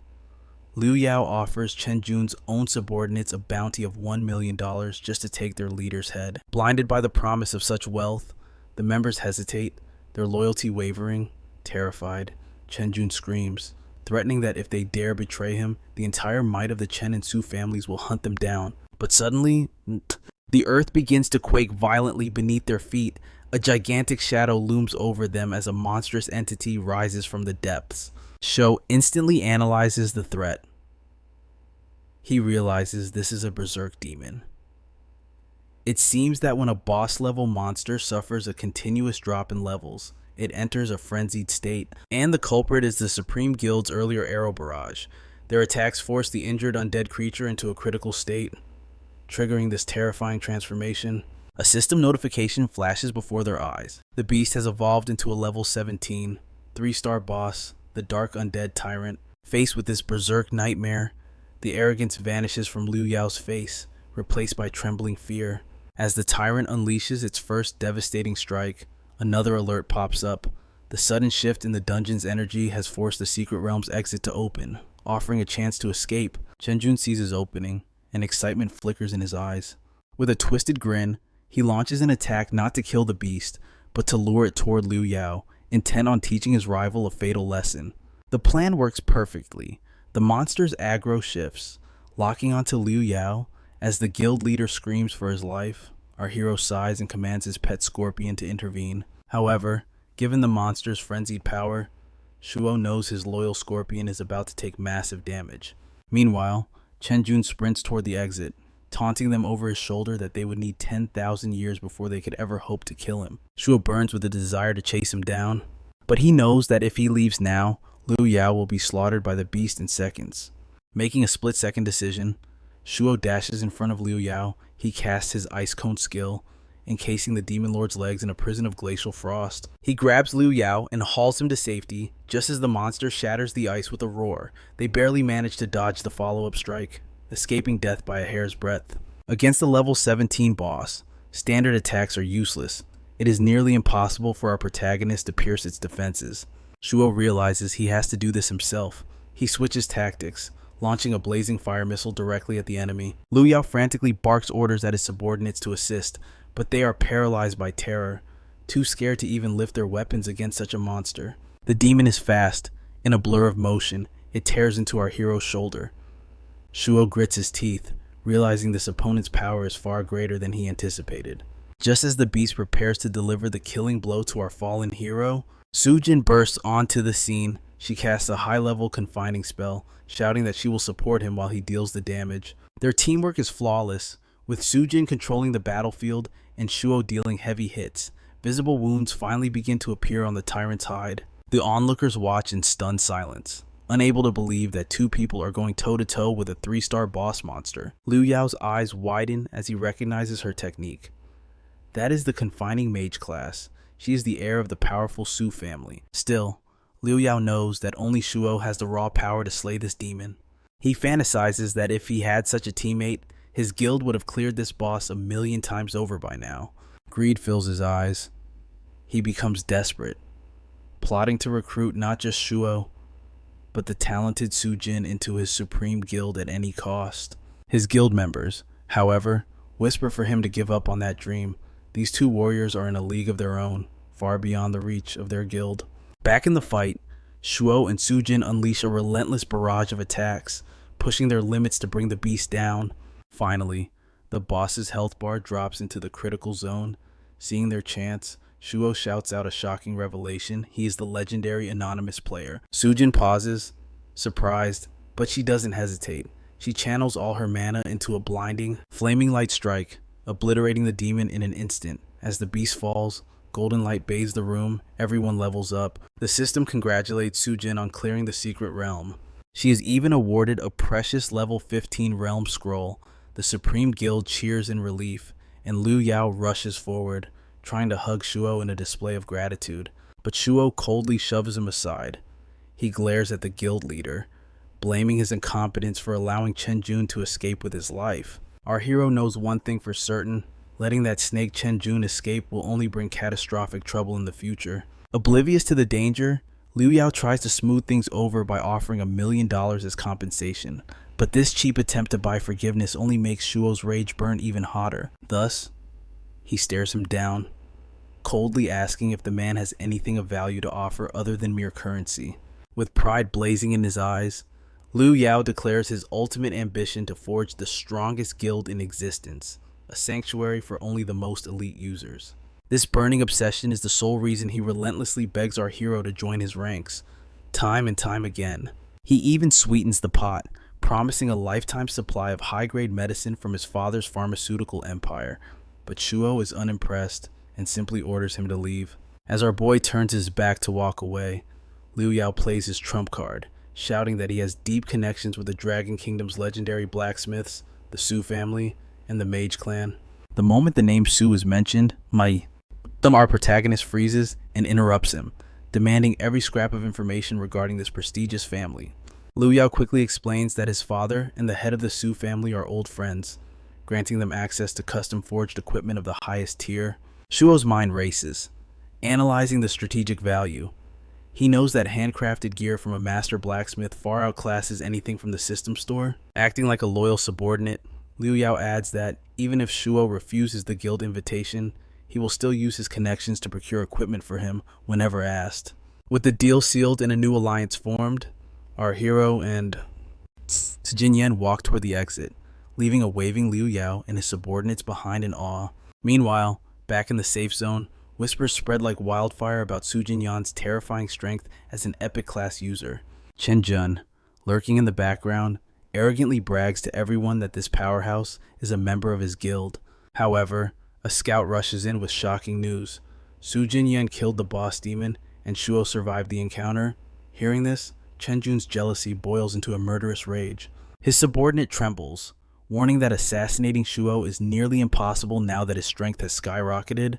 Furthermore, the Supreme Guild is backing him. But a sinister glint sparks in Chen Jun's eyes as he stands up, declaring he knows exactly who can handle this pest. He plans to contact the ruthless level 30 veterans stranded in the Third World, mercenaries who will kill anyone for a price. Now, the trap is set. They simply have to wait for Shuo to cross the threshold into the Third World. The scene shifts to our hero and Sujin Yan. She looks troubled, asking if he considers her an enemy too, since Chen Jun is hunting him down. Walking ahead with cool indifference, Shuo glances back, assuring her that his vendetta is solely against Chen Jun, not her. However, He warns that if the Misty Pavilion Guild interferes, he will slaughter them all without hesitation. Relieved, Su Jinyan swears they will never cross him. In fact, she despises Chenjun just as much. To prove her loyalty, she hands over all the high-tier equipment she looted, claiming she only landed the final hit. Shuo accepts the tribute without false modesty, knowing these items will boost his health pool and enhance his skill mastery. Suddenly, a blood-red system notification lights up the sky. A massive wave of level 15 zombies has spawned at Northern University. Adrenaline kicks in, both warriors grin with excitement, realizing this is the final quest required to unlock the third world. But anxiety flickers in Su Jinyun's eyes, and she suggests they make thorough preparations before rushing into the carnage. Suddenly, Lin bursts onto the scene. She sprints past Su Jinyan and throws herself at our boy's feet, begging for forgiveness with crocodile tears. Shuo stares down at her coldly, unable to comprehend the sheer audacity of her scheme. Feigning terror, she sobs that Liu Yao has discarded her like trash and she has nowhere else to go. Su Jinyan, visibly disgusted and jealous, steps in, demanding to know why Lin is trying to crawl back after ruthlessly abandoning him. Ignoring the other woman, Lin tries to gaslight Shuo, claiming that while she looked down on him before, it is only natural for a woman to desire a wealthy partner.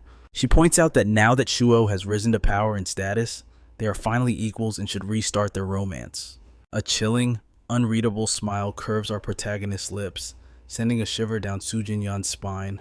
Before anyone can react, the guttural roar of the undead echoes through the air. The zombie horde is here. Lin shrieks in panic, urging them to fight for her protection, but Shuo simply commands her to shut her mouth while Su Jinyan draws her weapon.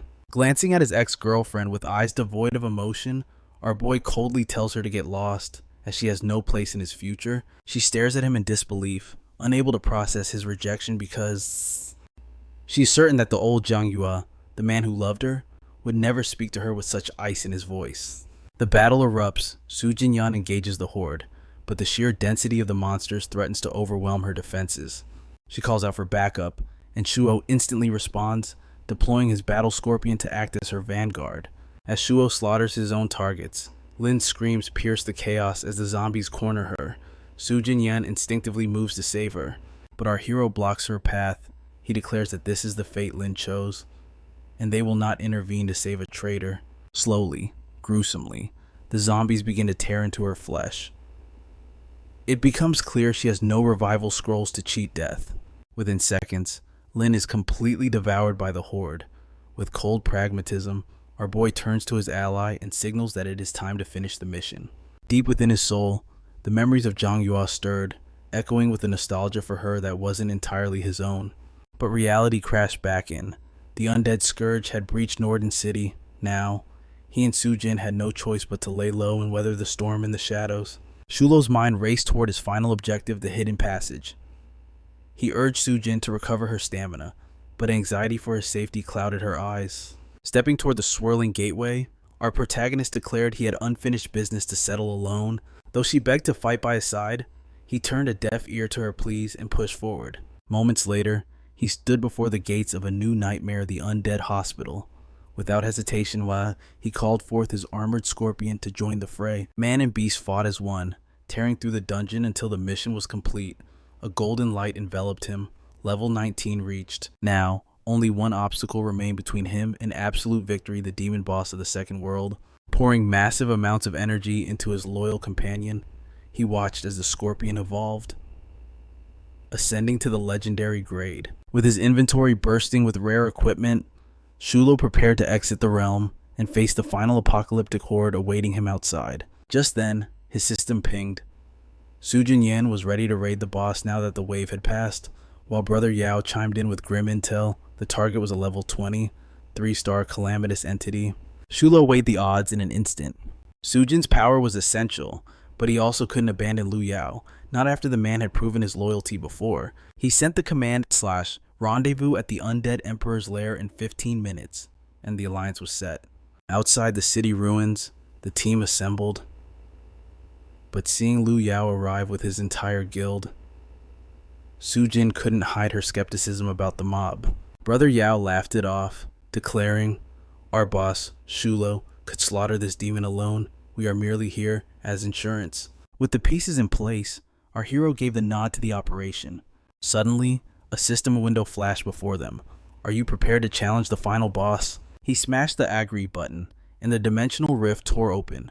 Shuo and Sujin took point, while Liu Yao signaled his forces to march into the abyss. Stepping onto the other side, they finally laid eyes on their despair. The Undead Emperor, a level 20.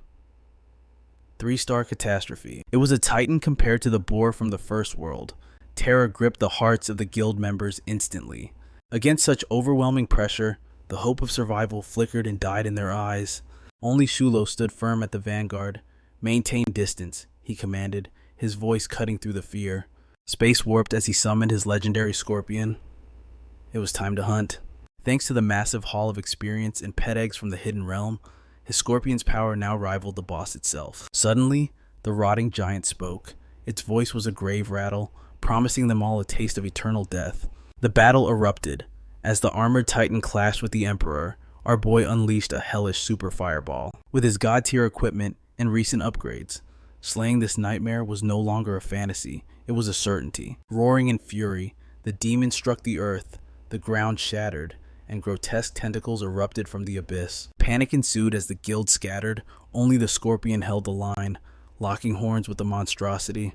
The scorpion's armor cracked under the assault. Heal it now. Liu Yao and his healers poured their magic into the beast, mending its wounds just in time. The Emperor lunged for Shuo, but the loyal pet intercepted the blow, seizing the opening. Sujin struck with her crowd control arts, drawing the monster's pure rage. "Do it now!" she screamed, her mana straining under the pressure. "I can't hold him forever." The demon spat insults, calling them filth. Shuo merely scoffed, his eyes cold. "The only weakling here is you." He unleashed his full power in a cataclysmic strike. Boom! The Emperor's health bar evaporated by 50% in a single breath. Gathering the last of his mana, he delivered the executioner's blow. The undead Emperor collapsed, its life force extinguished in an instant. Sujin and Liu Yao cheered for the miracle victory, but a terrifying system notification flooded their vision. The Emperor is facing the judgment of heaven and earth. It wasn't over. The corpse convulsed and rose again, screaming in madness, cursing humanity. The beast vowed to drag them all down to the deepest pits of hell with him. Liu Yao clung to Shulo's leg, blubbering in terror. "Save me, boss. I can't use resurrection scrolls here. I don't want to die." The dungeon began to crumble. Magma surged from the cracks, turning the battlefield into an inferno. The exit portal shimmered in the distance, but a sea of lava stood between them and salvation. There was no time to explain. Shuo grabbed Liu Yao by the scruff and snatched Sujin by her waist, leaving her flushed and confused. With a roar, he hurled them both onto a scorpion's back. "Throw them to the portal," he commanded his pet. Screaming through the air, Liu Yao and Sujin watched in horror, unable to comprehend their leader's reckless plan. With a violent heave, the scorpion flings them through the shimmering vortex, sending them crashing safely onto the other side of the dimension. But panic grips Sujin as she stares back at the collapsing rift. The portal is destabilizing, and Shuo is still trapped within the crumbling second world. Inside the chaos, the scorpion hurls our hero toward the exit, and in midair, he unsummons the beast, aiming for the sliver of light remaining in the void. Disaster strikes. A geyser of molten lava erupts directly in his path, forcing him to block with his weapon and killing his forward momentum. Back in the safety zone, time seems to freeze for Liu Yao and Sujin as they watch the gateway shrink, their hearts pounding in silent prayer for his survival. At the very last second, a figure bursts through the closing rift. Our hero lands, barely escaping the dimension's collapse. The moment they recognize his silhouette, Liu Yao and Sujin rush forward, their faces washed with relief, desperate to know if he is still in one piece. Shuo brushes off their concern with a stoic nod, claiming he is fine despite the fresh wounds etched into his skin from the explosion. Suddenly, the system voice booms, congratulating User Zero, Sujin, and Supreme Starburst on conquering the second world. Overjoyed, Brother Yao swears on his honor to give Shuo 1 million yuan as a reward. With the mission complete, our protagonist prepares to head home for recovery, but Sujin calls out, her voice laced with urgency. She delivers a grim warning. Chenjun has departed the Misty Pavilion, which means the assassin will stop at nothing to hunt Shuo down in the real world. As our boy turns to leave, Liu Yao seizes the opportunity, immediately proposing an alliance with Sujin, to tackle the dangers of this unforgiving world together. However, she politely declines his offer, preferring her solitude over a guild partnership, taking the rejection with grace. Brother Yao smiles, declaring that the door is always open should their paths cross again. After all, a bond of friendship has already formed between them. The scene shifts to the third world, the desolate, approaching death zone. Brother Yao and his guild emerge from the grave pits, ready to grind in the supposed safety of the starting area. Yu rallies his team, fueled by ambition, urging them to power level so the Supreme Guild can be the first to conquer the Jining province. But their dreams are shattered in an instant. A heavy boot stomps down, crushing Liu Yao's hand into the dirt. As Yao screams in agony and glares up at his assailant, the stranger sneers, confirming Yao's identity as the guild president and demanding he hand over the boy named Shuo. Struggling to his feet, Yao jabs a defiant finger into the man's chest, snarling that he isn't important enough to demand an audience with Shuo. One of the guild members trembles, suggesting they just call our hero. Realizing these attackers are high-level veterans they cannot hope to defeat. But Brother Yao stands firm. He refuses to betray his friend.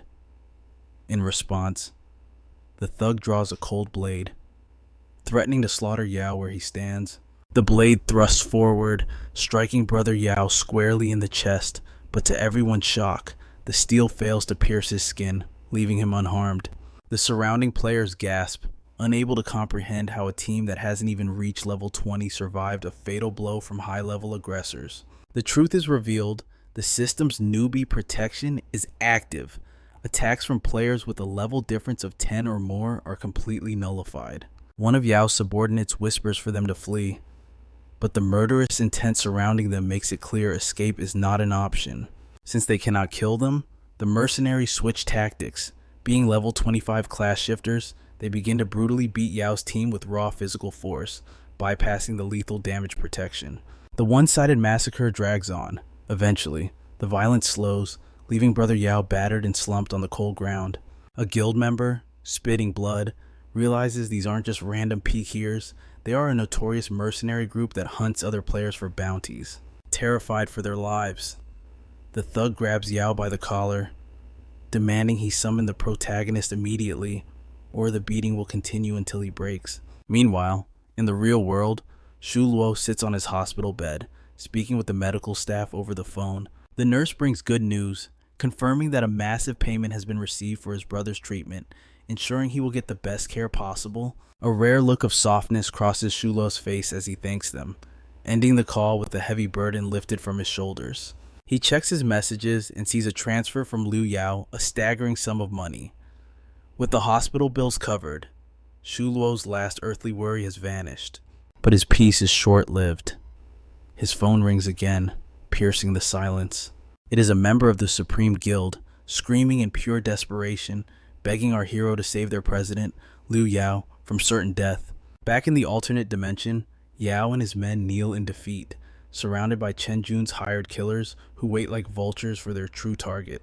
Suddenly, a mercenary alerts the boss a presence is approaching from the mist.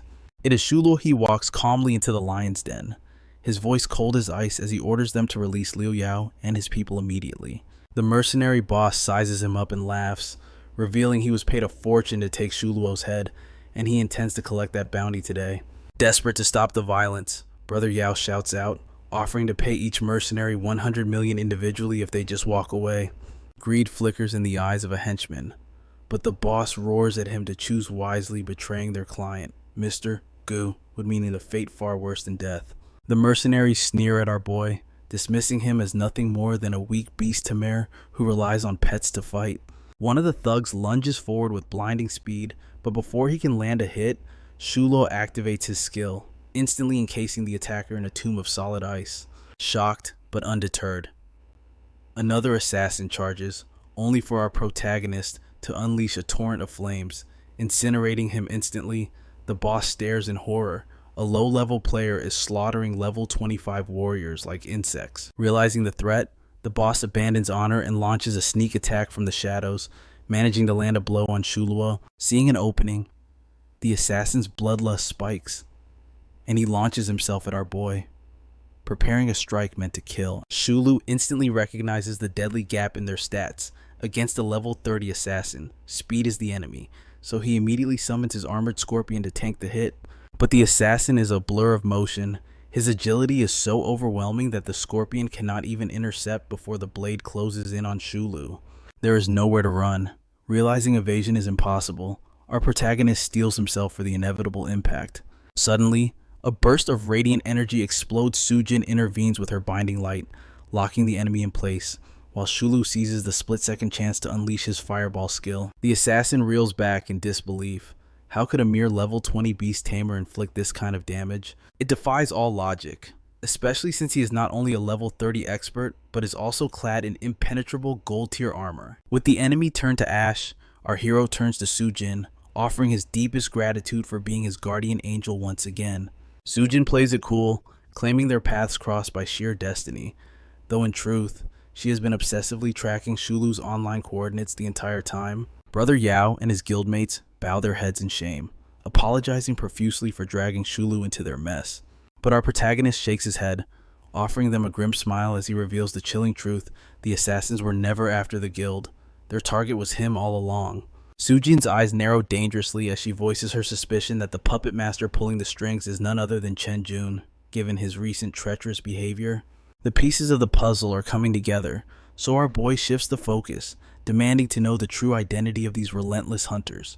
Brother Yao's expression darkens as he explains that this is a notorious assassin mercenary group, an organization forged in blood 10 years ago. Sujin adds another layer to the mystery, revealing that despite having over 50 ruthless killers, not a single one has managed to break the level 30 ceiling. Yao is baffled. 10 years in this world and no progress. Shulu steps in with expert knowledge to surpass level 30. One must unlock the second job class advancement. Without completing that crucial evolution, the barrier to higher power remains an unbreakable wall. A realization strikes a supreme guild member like lightning. These assassins have spent a decade preying on other players, stripping corpses for gear that explains their dazzling gold tier attributes. However, Brother Yao struggles to accept this gritty reality, knowing he offered them a fortune to walk away. If they were mere bandits driven by greed, they would have taken the gold without hesitation. Our protagonist deduces the darker truth. These aren't mercenaries for hire, but slaves to a higher power, which means the next wave of attacks is inevitable. Yao's voice trembles with urgency, warning that they cannot rely on luck a second time against a squad of level 30 executioners. Seizing the moment, Shulu turns to Yao with a critical request, asking if he can leverage the legendary crafting influence of the Xiao family. Lu Yao does not hesitate, asking immediately what specifications our hero requires to survive the coming storm. Shulu's eyes glint with a calculated plan. Any equipment under level 20 will suffice, but it must possess one specific, forbidden attribute, the Heart of Demon effect. As Shulu turns to leave, Yao is left bewildered by the strange request, but our hero knows the truth. This specific gear is the only key to their survival in this merciless world. Meanwhile, in the real world, Chen Jun is consumed by rage, screaming at his subordinates for the humiliation of losing to a beast tamer. The mercenary leader, Shashu Pachi, steps forward with a cold aura, vowing on his life that he will personally descend into the game and slaughter their enemy. Chen Jun's voice drops to a lethal whisper, warning him that failure is not an option this time. Back in the virtual realm, our hero is honing his power, fully aware that in a direct clash, he stands no chance against the full might of the mercenary group. He reviews the Third World's brutal mission parameters. The Death Caesar has raised the tomb defense requirement to 2,000, with a difficulty rating skyrocketing past 300. Only after surviving this can they challenge the boss monster. But to make matters worse, the Death Caesar launches a crusade every night at midnight for 10 agonizing minutes. The stakes are absolute if a player fails to return to their tomb, or if their defense crumbles to 0. They face instant, permanent deletion. This is the loophole. Even the assassins are bound by these rules and must return to their tombs, giving Shulu the perfect window to strike back. Now, it is a waiting game until a notification pings Brother Yao has delivered the goods, confirming the equipment is ready. Shulu treks through the gloomy landscape until he locates Gravekeeper Li, who is trembling in terror at the mere mention of the Death Caesar. Seeing her distress, Shulu steps forward, offering his assistance to the frightened NPC. Desperate for a savior, Leah grants him a mission to journey to the City of Death in the east of the Holy Light Cemetery and eradicate the skeleton army. This isn't just a mob, This skeleton army is the elite vanguard of the Death Caesar himself. Slaughtering them guarantees the ruler of death will awaken, which is exactly the chaos our hero was hoping for, so he accepts the suicide mission without hesitation. The Gravekeeper looks at him with pity, wishing him luck on his path to hell. The odds are overwhelming: 300 skeleton warriors, 300 archers, and 300 mages, all to be exterminated within a 3-day time limit. The system calls it a normal mission, but compared to the undead catastrophes of the Second World, this difficulty is on an entirely different level. There is no retreat. Leaving the Holy Light Cemetery during the mission is equivalent to choosing one's own execution. Time skips forward, and Shulu stands amidst the chaos, clashing head-on against the might of the Death Caesar. The aftermath of the clash is devastating, leaving the hero's cemetery in critical condition with only 121 defense points remaining. Shuluo now stands clad in the abyss itself, equipped with the Devil's Eyes and the legendary Heart of the Demon to withstand the corrupting aura of the Death Ruler. The staff, forged from the very essence of the Demon Heart, acts as the ultimate counter-weapon in the desperate battle against the Death Caesar. Without this divine artifact, raw stats become meaningless, rendering health and strength utterly useless before the Reaper. Merely stepping into the Caesar's domain drains the life force of any living soul, but the Heart of the Demon grants Shuluo absolute immunity against this decay. In the timeline of his past life, Shuluo uncovered this secret within the Fourth World, learning that such god-tier gear requires the touch of a master craftsman. Although he wielded similar equipment before his regression, it pales in comparison to his current arsenal, which exists on an entirely different dimension of power. With his preparations complete, he sets his sights on the next target, moving out with grim determination. Back at the tombstone, fear grips Brother Yao as the shadow of the Death Caesar looms, while his subordinates panic that their defense will hit 0 if they don't level up immediately. Suddenly, the arrogant Chen Jun strides into the fray, sneering at Yao and mocking the man for cowering within the safety of the zone like a frightened rat. When a subordinate dares to suggest grinding for levels to ensure survival, Chen Jun snaps. Rage distorts his face as he shuts down the idea, declaring that their sole purpose is to hunt down Shuluo, ignoring all else. The mercenary stands his ground, bound by a desperate mission, and warns Chen Jun that harming the target will bring severe consequences, though Jun simply smirks in response. The leverage is cruel and simple. If the assassin succeeds, he saves his kidnapped daughter, proving that Chen Jun holds a child's life in his hands to ensure obedience. Turning their attention to Liu Yao, the group demands answers, pressing him to reveal Shuluo's hiding spot immediately. It is an ultimatum of death: refuse, and he dies by their blades, or stay silent and let the ruler of death claim his soul, for no salvation is coming. Hatred burns in Yao's eyes as he glares at Chen Jun, despising the man who tramples on the weak, just as Su Jinyan rushes onto the scene desperate for news. The accusers speak poison, claiming Shuluo has vanished into thin air after stealing the high-grade equipment from Yao. A dark suspicion takes root in the group, as they begin to believe that Shuluo manipulated them to acquire the artifacts solely for his own gain. They are convinced he has fled, abandoning his allies to be slaughtered by the assassin squad within the Holy Light Cemetery. Yet, one man stands firm against the tide of doubt. Liu Yao refuses to waver, his trust in Shuluo remaining absolute. At that precise moment, a notification chimes. It is a direct message from Shuluo requesting assistance. Yao beams with pride, flaunting his connection to the hero, while Su Jinyan seethes with jealousy that Shuluo reached out to Brother Yao instead of her. Wasting no time, Liu Yao relays the critical situation to Shuluo, explaining the imminent threat at the base.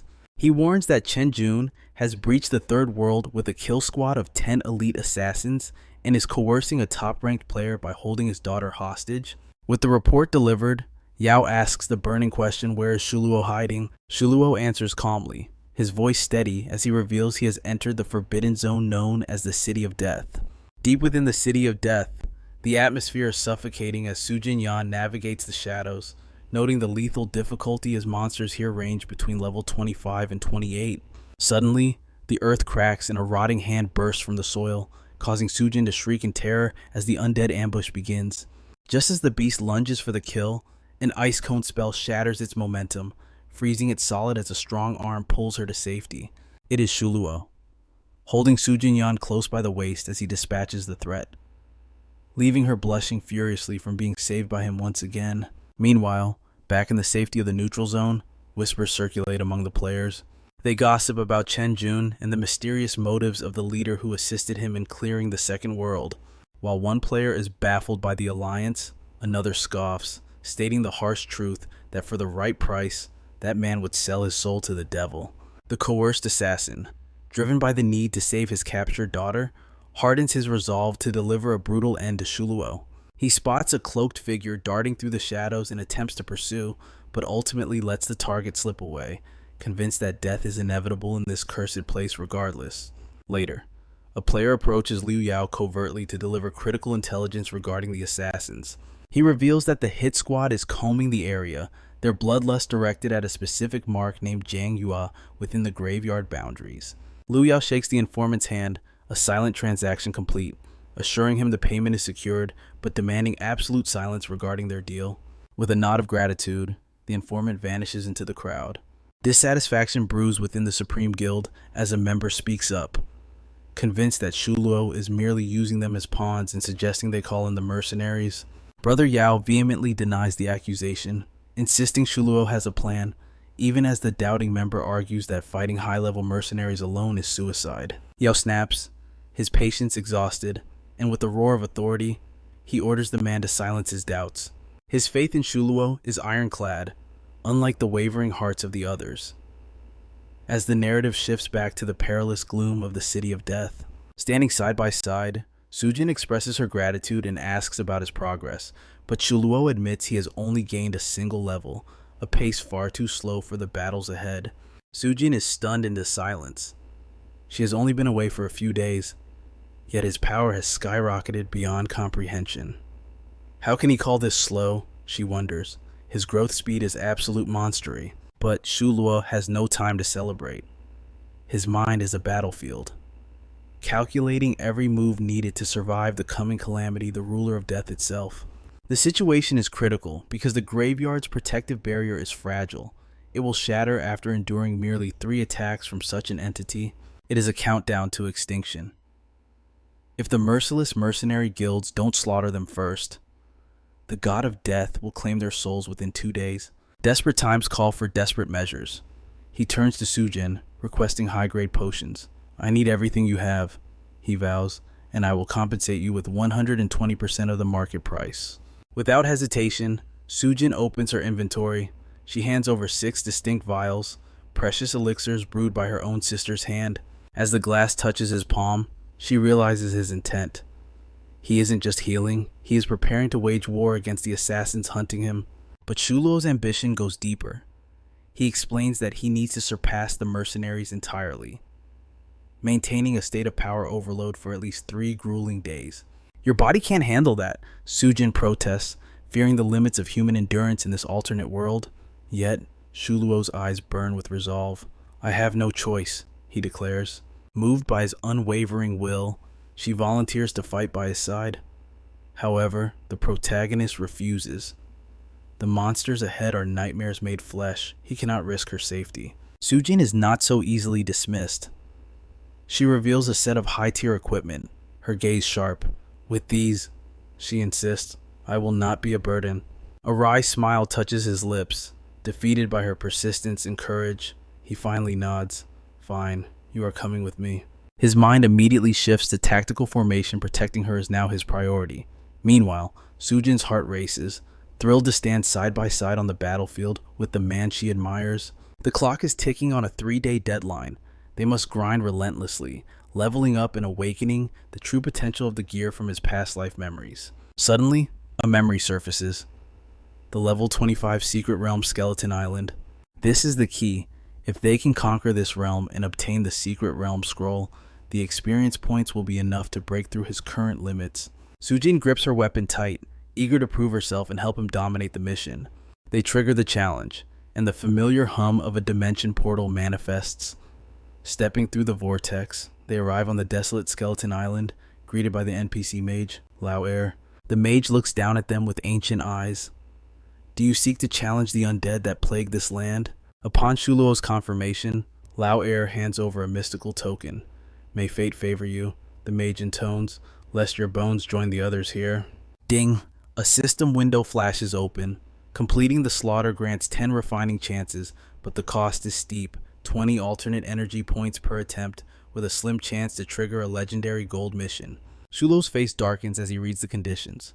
Sensing his tension, Sujin asks what is wrong. The gold order refinement is possible, he explains grimly, but it demands a massive amount of time we do not have. Sujin pales. The energy consumption alone would bankrupt an ordinary hunter. It seems impossible for normal people to achieve. Shulo simply smirks, his confidence returning. Energy, that is the one thing I have in infinite supply. With that, they charge into the wasteland. Steel clashes against bone as they carve a path through the undead horde. Hours pass in a blur of violence. Demonic skeletons fall by the dozens. Yet the order refuses to upgrade. Sujin is panting, her stamina draining fast. Finally, a golden light erupts. Success. He has refined the gold order, but a new timer begins. He must level up within 2 hours, or this divine opportunity vanishes forever. 2 hours. Shulo's eyes blaze with intensity. That is more than enough time to dominate. The NPC marvels at her luck, but Sujin knows the truth. It was not luck. It was Shulo's monstrous reserve of alternate energy that forced the system to yield. But the looming shadow of the death god draws near. The final confrontation is inevitable. With the gold order active, they must return to the secret realm immediately. High-level dungeons await the perfect hunting grounds to prepare for the ultimate war. But before they proceed, Shulo activates the artifact. The gold order resonates. The very reality of Skeleton Island shifts, transforming it into a hidden secret realm. The quest details appear: eradicate 40 elite skeleton warriors and decapitate their leader, the skeleton general, Hera. The ground trembles. A massive rift tears open, and out rides General Hera, a level 26 Lord Monster, mounted on a spectral steed, leading a legion of death. Kill the intruders. The general's command rattles through the air, sending the undead army into a frenzy. We cannot take them head on, Shulo shouts. We need to split them up and lure the squad away from the main body. They sprint through the boneyard, the rattling of armor close behind. Mid-chase, Shulo yells, Sujin, how many targets can you crowd control at once? Panic flashes in her eyes. I do not know. I have never tested my limits. Find a vantage point, he commands.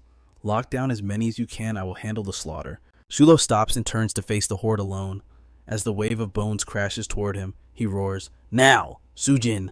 Her magic flares, freezing the skeletons in place. Instantly, Shulo unleashes a torrent of flames, incinerating the immobilized undead in a blaze of glory. Watching his legion turn to ash, General Hera screams in unholy rage. The Lord Monster charges, shaking the earth. Shulo checks the boss's stats, and a cold sweat runs down his back. This power gap is terrifying. Meanwhile, Sujin Yan's mana is plummeting dangerously low. The strain of maintaining multi-control is tearing her apart. The Demon Lord's spear descends, aiming to cleave our hero in two, but in the nick of time, Sujin forces her power to surge. Shuo seizes this split-second opening. He unleashes his full might, landing a devastating critical hit that rocks the behemoth to its core. Gazing at the reeling monster, Sujin is in awe of his strength. But Shuo isn't done. He whispers a crucial request to her amidst the chaos. The nightmare isn't over yet. The Lord Monster roars, struggling to its feet with undying rage. The scene shifts to the secret realm's entrance. Chenjun stands guard like a vulture, while his confused guild members demand answers. He declares that the realm's laws have shifted since activation. He is enforcing a total blockade to prevent any outsiders from interfering, but his true motive is darker. He is hunting the mysterious figure who triggered this hidden instance. Chenjun issues a ruthless command: slaughter anyone who exits the portal. Suddenly, a global system notification flashes. Sujin Yan has achieved the first clear. As Sujin steps out of the swirling vortex, Chenjun's eyes light up with greed. He immediately confronts her, demanding to know if she was the trigger. When she confirms it, Chenjun feigns outrage. He shouts about sealing the entrance, claiming he only wanted to offer her his generous assistance. Sujin cuts him off coldly. She needs no help, and she certainly has no intention of sharing her hard-earned loot. She tries to leave, but a sharp-eyed assassin blocks her path. He reveals a fatal flaw in her story. The activator of a hidden realm never receives the bounty scroll drop. The implication is clear. She was not alone in there. Sujin's heart hammers against her ribs. Their suspicion is a blade at her throat, and she knows it. Thinking fast, She weaves a lie. She claims her best friend opened the realm, but she managed to clear it before her friend could arrive. The assassin isn't convinced. He narrows his eyes, grilling her for details about this mysterious friend. Sujin snaps. She claims her friend is already gone and turns her fury on Chenjun, berating him for allowing a mere lackey to interrogate her. Intimidated by her status, the assassin retreats, realizing he cannot afford to offend a high-level player like her. As she storms off, Chenjun attempts to woo her with a dinner invitation. Sujin shuts him down instantly, warning him not to follow her. Once she is out of earshot, Chenjun's smile vanishes. He turns to his scout, demanding confirmation that Shuo is truly trapped in the safe zone. His men confirm it. They spotted our protagonist attempting to leave, only to be forced back by the guards stationed at the entrance. Tonight is the deadline. Chenjun grins maliciously, emphasizing that Shuo must be kept trapped until the clock strikes midnight. Once that hour passes, the tomb's defense drops to 0. Without protection, Shuo's death is guaranteed. Leaving the schemers behind, Sujin hurries deep into the forest. Once safe in the shadows, she calls out for Shuo.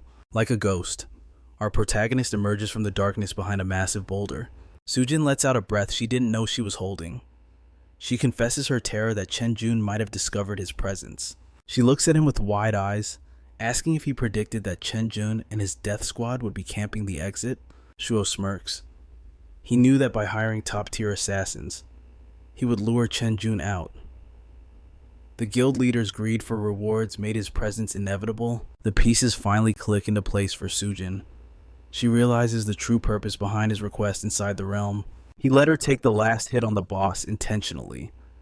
It was the perfect camouflage to keep his identity off the global announcement board. Shuo apologizes for using her as a pawn, explaining that anonymity is his only shield against the ensuing chaos.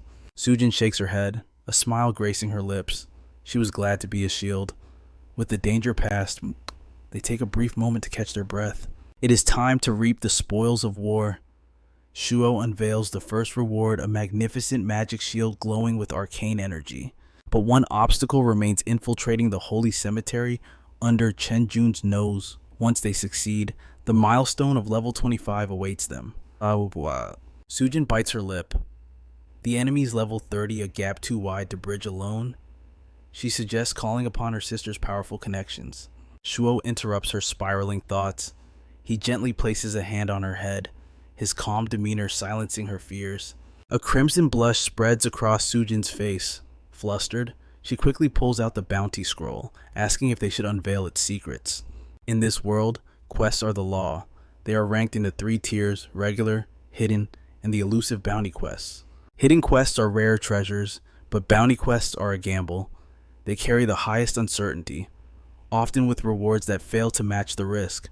Furthermore, their recent battles have drained their potion reserves significantly. They need gold to restock, and this scroll might be the answer. Shuo unfurls the parchment, and instantly, a monster materializes from thin air. Before they can react, a system window pops up. Congratulations, they have summoned the level 28 Golden Skeleton King. But then, a choice appears. Do you wish to upgrade this task? Sujin hesitates. Intimidated by the unknown, Shuo steps in to explain the stakes. To upgrade is to gamble everything. They must forfeit their current rewards for a shot at glory. But if they fail, they lose it all. The protagonist wrestles with a heavy choice. The path to power is right there, but the risk of exposing himself to Chenjun after all their struggles weighs heavily on his mind. But Sujin is adamant. She insists they must seize this golden opportunity before their enemies catch wind of it. Swayed by her resolve, Shuo decides to accept. Immediately, a system notification flashes before his eyes. The hidden quest to hunt the Skeleton King has been upgraded. The clock is ticking.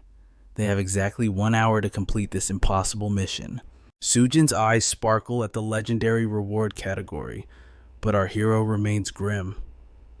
Taking down a boss with just the 2 of them, it borders on suicide. Suddenly, hushed voices drift through the air about the boss spawning. Sensing the danger, Shuo covers Sujin's face and pulls her into the shadows of a massive boulder. It is Chenjun.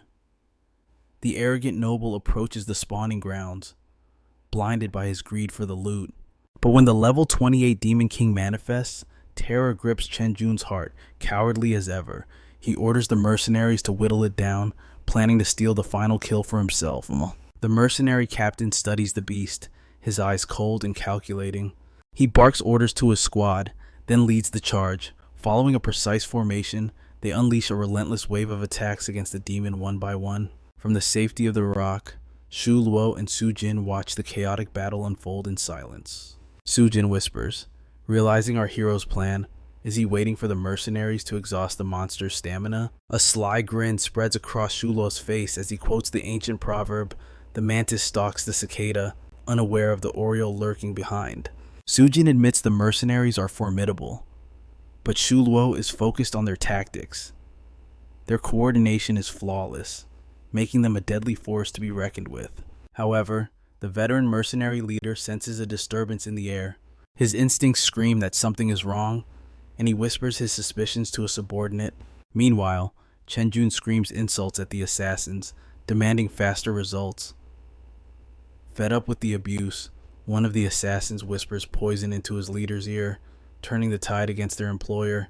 The seed of resentment blooms instantly.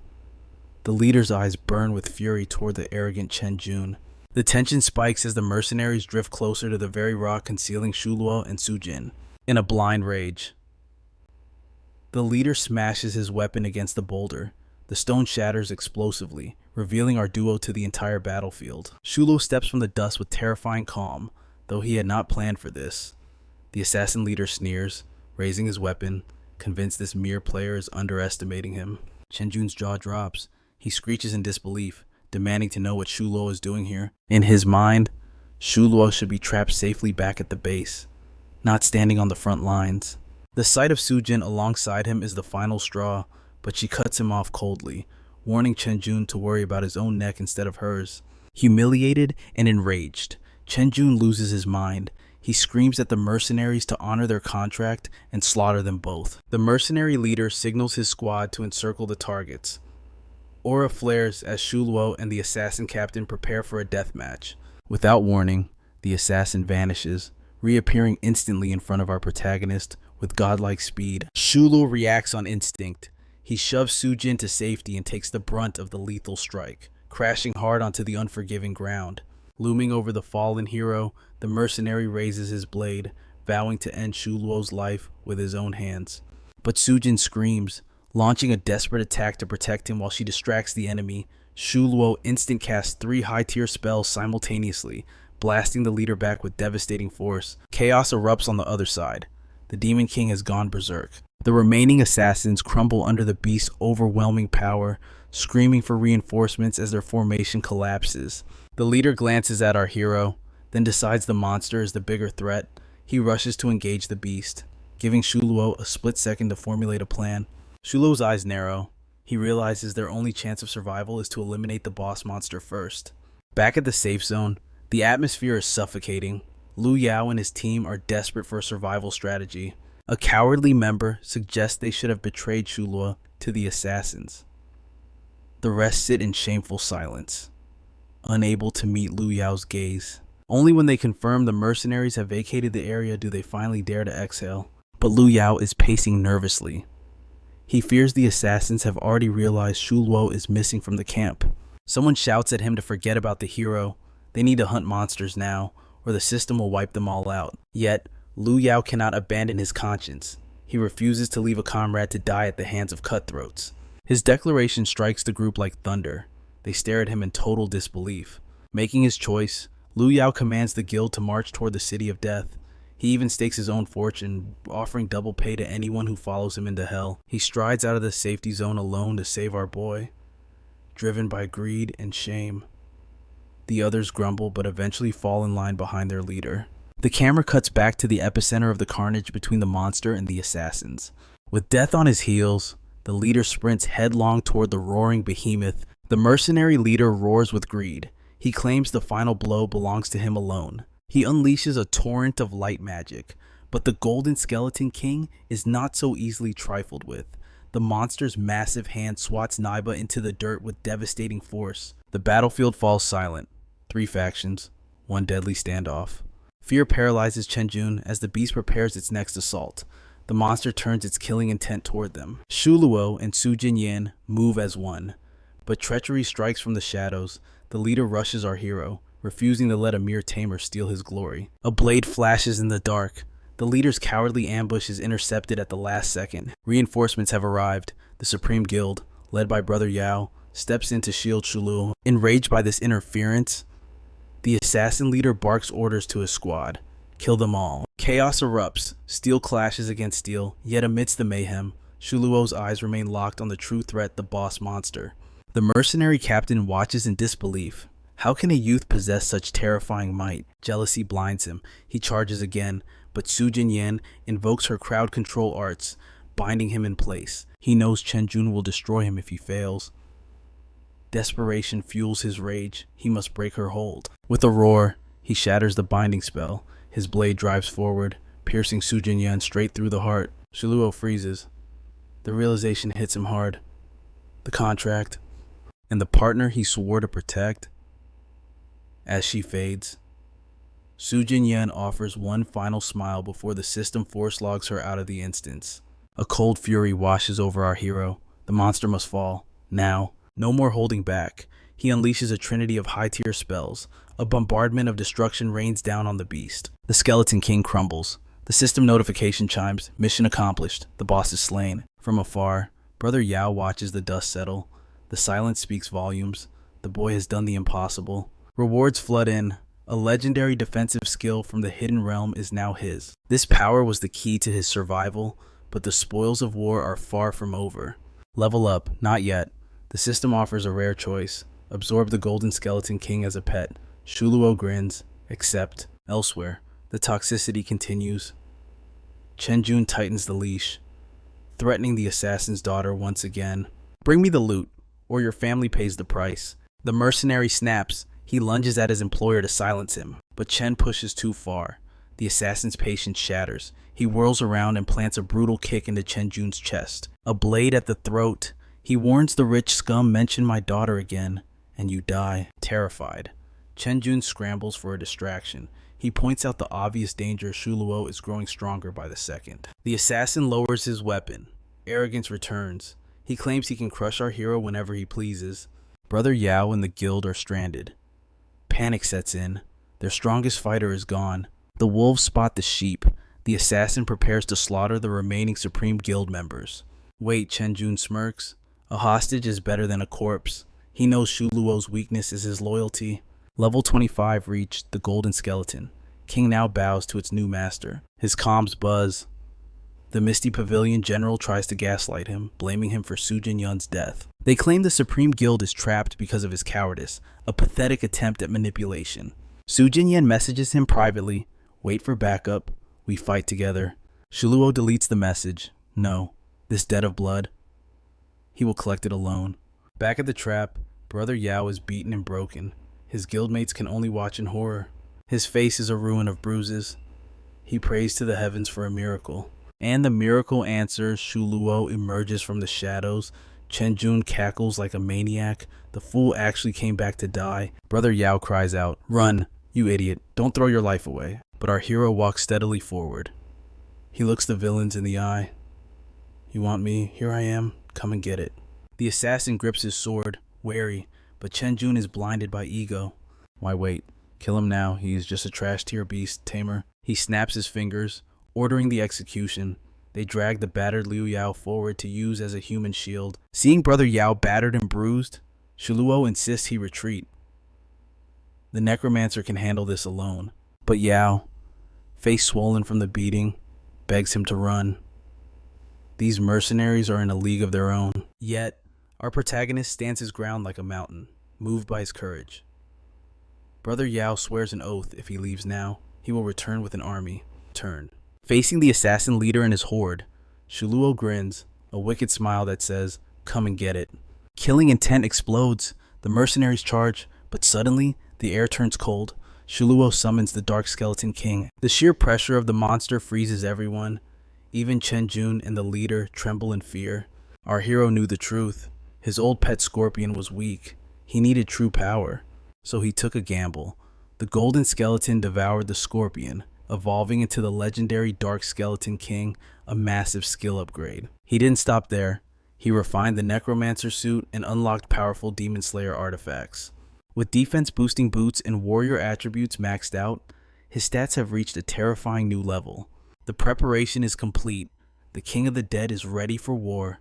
Back in the present, the Dark Monster unleashes hell. It swipes, and mercenaries are erased instantly. A massacre beyond belief. Panic sets in. Chenjun screams at the leader, using the daughter as leverage to force him to fight. The leader steps forward to face Shuo, but his eyes dart to Chenjun with murderous intent. For the sake of his daughter and his fallen brothers, he strikes from above, but Shuo blocks the blow with his staff. Perfect coordination. At that exact second, Shuo's second pet, the Lord Monster, strikes from the shadows. It's a two-pronged assault. The leader is trapped between the Necromancer and his beasts. Bam! The Lord pet smashes him from behind while Shuo blasts him with magic. The leader is sent flying across the battlefield. He coughs up blood, disbelief in his eyes. His men scramble to contain the Lord Monster, but it's chaos. The assassin leader barks orders. Forget the summon, kill the master. Shuo is the one controlling it. He commands the agility users to distract the Skeleton King while the main force rushes the Necromancer. The plan is solid. They ignore the beast and lunge straight for our protagonist's throat. But suddenly reinforcements arrived. Brother Yao kept his word. It's Li Xiaoyao, vice president of the Supreme Guild. Shuo smiles, telling them to stay safe. But the cavalry has already arrived. Charge! Xiaoyao roars. The Supreme Guild descends like a storm, slaughtering the mercenaries one by one. The assassin leader watches his squad crumble. Shuo's eyes light up. The tables have turned. Yet, the stubborn leader refuses to surrender. He readies his blade for one last desperate strike. Ping A notification freezes him. It's a message. Sujin has rescued his daughter. She is safe. The blade drops. Tears stream down the hardened killer's face. He screams, "Stop!" halting the entire battle. Wow. Chenjun, oblivious to his doom, continues to threaten the leader about the girl. The assassin leader snaps. He grabs Chenjun by the throat. "My daughter is safe," he growls, "and you are dead." Chenjun realizes too late. He begs and pleads, terrified for his life. No mercy. The sword plunges deep into Chenjun's chest. The villain is finished. Shuo watches, wary of the unpredictable killer. But the mercenary simply states family is everything. He falls to his knees, head bowed. He apologizes to our hero and begs him to thank Sujin for saving his child. He accepts his fate, promising to pay for the lives he took in the next life. Vice President Xiaoyao steps forward, grim. 235 of my guild members died today. Blood calls for blood. The assassins tremble, but their leader commands them to stand down. Shuo steps up, ready to execute justice for Sujin. Slash, the deed is done. The assassin leader falls by Shuo's hand. Watching their boss die, the remaining mercenaries explode with rage. They prepare to rush Shuo, ready to die for revenge, but suddenly every phone buzzes at once. A final message from the grave. Shuo, save my family. Anyone who harms him is banished from the guild forever. Shockwaves ripple through the crowd. They stare at the screen, then at the man who killed their boss. Shuo watches them closely, analyzing every micro-expression. The mercenaries step forward. The vice president starts to panic, but Shuo holds up a hand. Stay calm. Watch. In that heartbeat, the atmosphere shifted instantly. Every single mercenary dropped to their knees, bowing their heads in total submission and swearing to repay the debt of blood they owed the Supreme Guild. Their voices trembled with conviction, as they refused to let their leader bear the heavy burden of guilt alone. Shula gazed down at them like an emperor, to teach them the true meaning of belonging to the Dragon Nation. He declared that their blades should be turned against the monsters, not against their own kin, because shielding the innocent and defending the honor of the Dragon Nation is the mark of a true warrior. Turning his back on the bloodshed, and our protagonist offered them a chance at redemption through a different price. They would pay with their wealth, not their lives. He demanded double the economic reparations for the Supreme Guild, and lend their strength to conquer the treacherous Third World alongside him. Faced with this generous mercy, the mercenaries accepted the terms without a second thought. As Shuo stepped through the portal with confident strides, Xiaoyao watched his retreating figure, finally understanding why this man was worthy of such legendary admiration. Back in the sanctuary of the safe zone, the crowd gasped in awe at the terrifying Lord Skeleton pet beside him.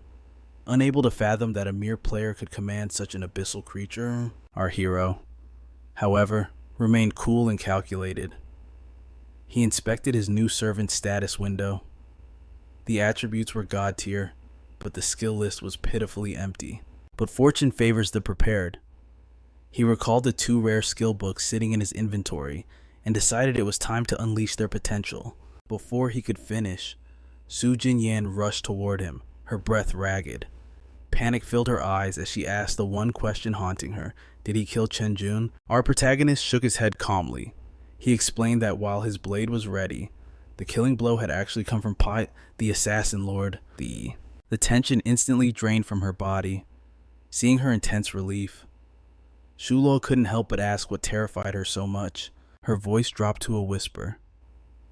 Chen Jun was the beloved only son of Chen Yi, a man of immense power. If Shu Luo had killed him, the father's wrath would have been an inescapable death sentence. A smile touched our hero's lips. Su Jinyan was truly a comrade worth keeping. She had risked her life for him, and now she raced here just to ensure his safety. For a fleeting moment, Su Jinyan's heart fluttered. She dared to hope that perhaps, just perhaps, he had realized the depth of her feelings. But when he simply called her a loyal partner, the light in her eyes dimmed, masking her disappointment with a pout. She demanded compensation for the resurrection and level drop she suffered on his behalf. Shula chuckled, his promise absolute. He vowed to carry her through the next alternate world. But not tonight. The battle had been long, and they needed to return to reality to recover their strength. She beamed with excitement at their future plans. Later, back in the silence of his apartment, our protagonist finally relaxed. But the peace was shattered by a ring from an unknown number. He picked up, and a gravelly voice spoke from the shadows. It was Pai, expressing his deepest gratitude. He confessed he had obtained Shu Luo's number from Su Jinyan, needing to personally thank the man who changed his fate. Gazing at his sleeping daughter, Pai's voice cracked with emotion. Everything he did, every sin he committed, was solely to protect her smile. He swore to leave the darkness behind and clear the dungeons honestly from now on. On the other end, Shu Luo nodded, respecting the assassin's resolve. The next morning, and a knock echoed through the room. A courier stood there, holding a mysterious parcel and requesting a signature. Shu Luo frowned. He hadn't ordered anything, and his instincts screamed caution. But curiosity won. He tore open the envelope, his eyes widening in shock as he pulled out an exclusive invitation to the professional tournament. His mind raced. Had someone discovered his true identity, or was the sender another reincarnator who knew the secrets of the future? Suddenly, his phone buzzed with an ominous notification. It was a message from the mysterious contact, urging him to check the news immediately. The headlines were a bloodbath. A massacre had occurred at the professional guild headquarters, claiming 45 lives in total. Among the dead were Pai and his innocent 9-year-old daughter. A cold fury washed over our protagonist. They were animals. Monsters who wouldn't even spare a child. He grabbed his jacket, his mind sharp as a blade. The invitation arriving the moment the murders were announced. There was no way this was a mere coincidence. Stepping out into the city, Shu Luo knew his current location was compromised. He needed to move, now, but the sensation of eyes watching him pricked at his skin. He wove through the traffic, changing taxis and doubling back through alleyways. Like a ghost, he moved through the city and shaking off the invisible predators on his tail. Finally secure, he stopped in front of a high-end real estate agency. The receptionist greeted him warmly. When he confirmed his intent, she immediately pitched a luxury property she claimed was perfect for a man of his stature. She asked if he was ready to view it, and Shu Luo wasted no time, nodding his agreement. Moments later, they were touring a sleek residence in the Xiaoting community. The agent rambled on about the benefits, but our hero had seen enough. He agreed to purchase it on the spot. The agent's eyes lit up, realizing she had just closed a massive deal. Just then, his phone rang again.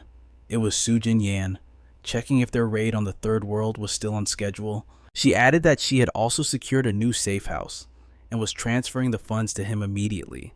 Standing alone in his new fortress, Shuo's eyes burned with determination. It was time to return to the alternate world and claim his power.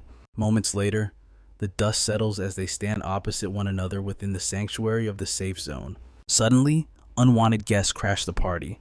A group of arrogant players corner Sujin, sneering at Shu's low level, and brazenly demand she abandon the trash to join their elite squad instead. But Brother Yao isn't having it. He storms in like a raging bull, seizing one of the arrogant punks by the collar and roaring in defense of our protagonist. From the shadows, Xiao Yao whispers a word of caution. Reckless violence now could paint a target on Shu's back later. Liu Yao grinds his teeth, but sees the wisdom in those words, shoving the trash aside and letting them scurry off. Sujin trembles, humiliated by the encounter, but Brother Yao ignores the awkwardness to introduce the powerhouse members of his guild. Meet Xiao Yao, the ultimate support specialist, and Shun Yi, the divine healer ready to keep the party alive. Yet, Shu shakes his head. He refuses the crowd, choosing only Sujin to walk the path of death with him. The conversation then shifts to the elephant in the room, Chen Tianqi. Chen Tianqi's power is absolute. No one dares breathe wrong in his direction. But Shu's instincts scream that there is a darker conspiracy lurking beneath that strength. Anxiety gnaws at Sujin. She knows the target on Shu's back is massive after all. He was the one who slaughtered Chen Jun in the past, but Shu remains an unshakable mountain, confident he can crush any threat. Watching this unwavering resolve, Liu Yao and his guild feel a bitter sting of envy. Then, in a move that shocks everyone, Shu pivots. He looks back at the guild and accepts their alliance. The trio lights up with excitement. The contract is sealed, and a 5-man party is forged to conquer the dungeon together. Adrenaline pumps through their veins. With the roster complete, they are ready to tear through the mission ahead. Stepping through the shimmering portal, they enter a realm of nightmares. The death god descends instance, a true boss territory. At first, it seems quiet, too quiet. Then, the sky turns black as thousands of bats swarm, heralding the arrival of a colossal monstrosity. Liu Yao freezes, staring up at the beast. He realizes this isn't just a fight. It is a date with destiny against the death god. Caesar. Shu wastes no time. His eyes glow as he triggers his detect skill, ripping the boss's stats bare for analysis. The boss's power levels off the charts, far beyond anything they have faced. Yet, a smirk plays on Shu's lips. With his undead legion and legendary gear, this god is just another stepping stone. The death god shrieks, a sound that shatters the soul.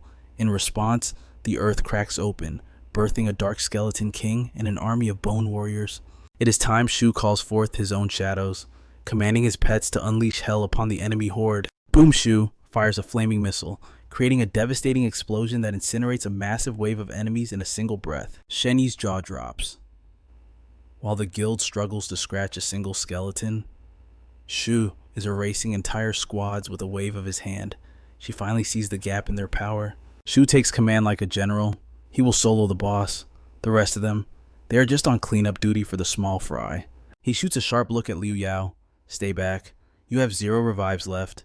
Die here, and it is game over for good. Sujin and Shun Yi cheer for their champion, but Xiao Yao scans the backline. Whereas the guildmaster Liu Yao is already miles away, cowering behind a rock and shouting that he is tactically positioning for safety. Shu's Dark Lord pet steps forward, the perfect counter to the death god's aura. While his minions hold the line against the fodder, the skeleton lord charges. It rushes death. God Caesar with the force of a freight train and lands a critical hit right to the boss's face. Shun Yi gasps. A level 30 boss is getting manhandled by Shu's pet alone. What kind of monster is he? Shu joins the fray, weaving spells in perfect sync with his summon. Shun Yi is paralyzed by awe until Xiao Yao snaps her back to reality. Focus, keep the heals coming. The battle rages, earth and sky trembling under the assault, until finally, Shu delivers the death blow. The death god crumbles into dust. A golden notification floods their vision. System boss defeated. They have done the impossible. They are the first team in history to clear the third world. But Shu isn't satisfied yet. He proposes a grind session. Stay here, farm XP, and power level before stepping foot into the hellscape of the fourth world. It is a unanimous vote. The training arc begins now. Days later, the grind ends. Shuo returns to the solitude of his apartment, desperate for rest before the next nightmare begins. Darkness clings to the room. He collapses onto his bed, exhausted, only to freeze. The mattress dips. There is a body beside him. Adrenaline spikes. He leaps back, eyes adjusting to the dark. A mysterious girl with purple hair is sound asleep in his sheets, completely dead to the world.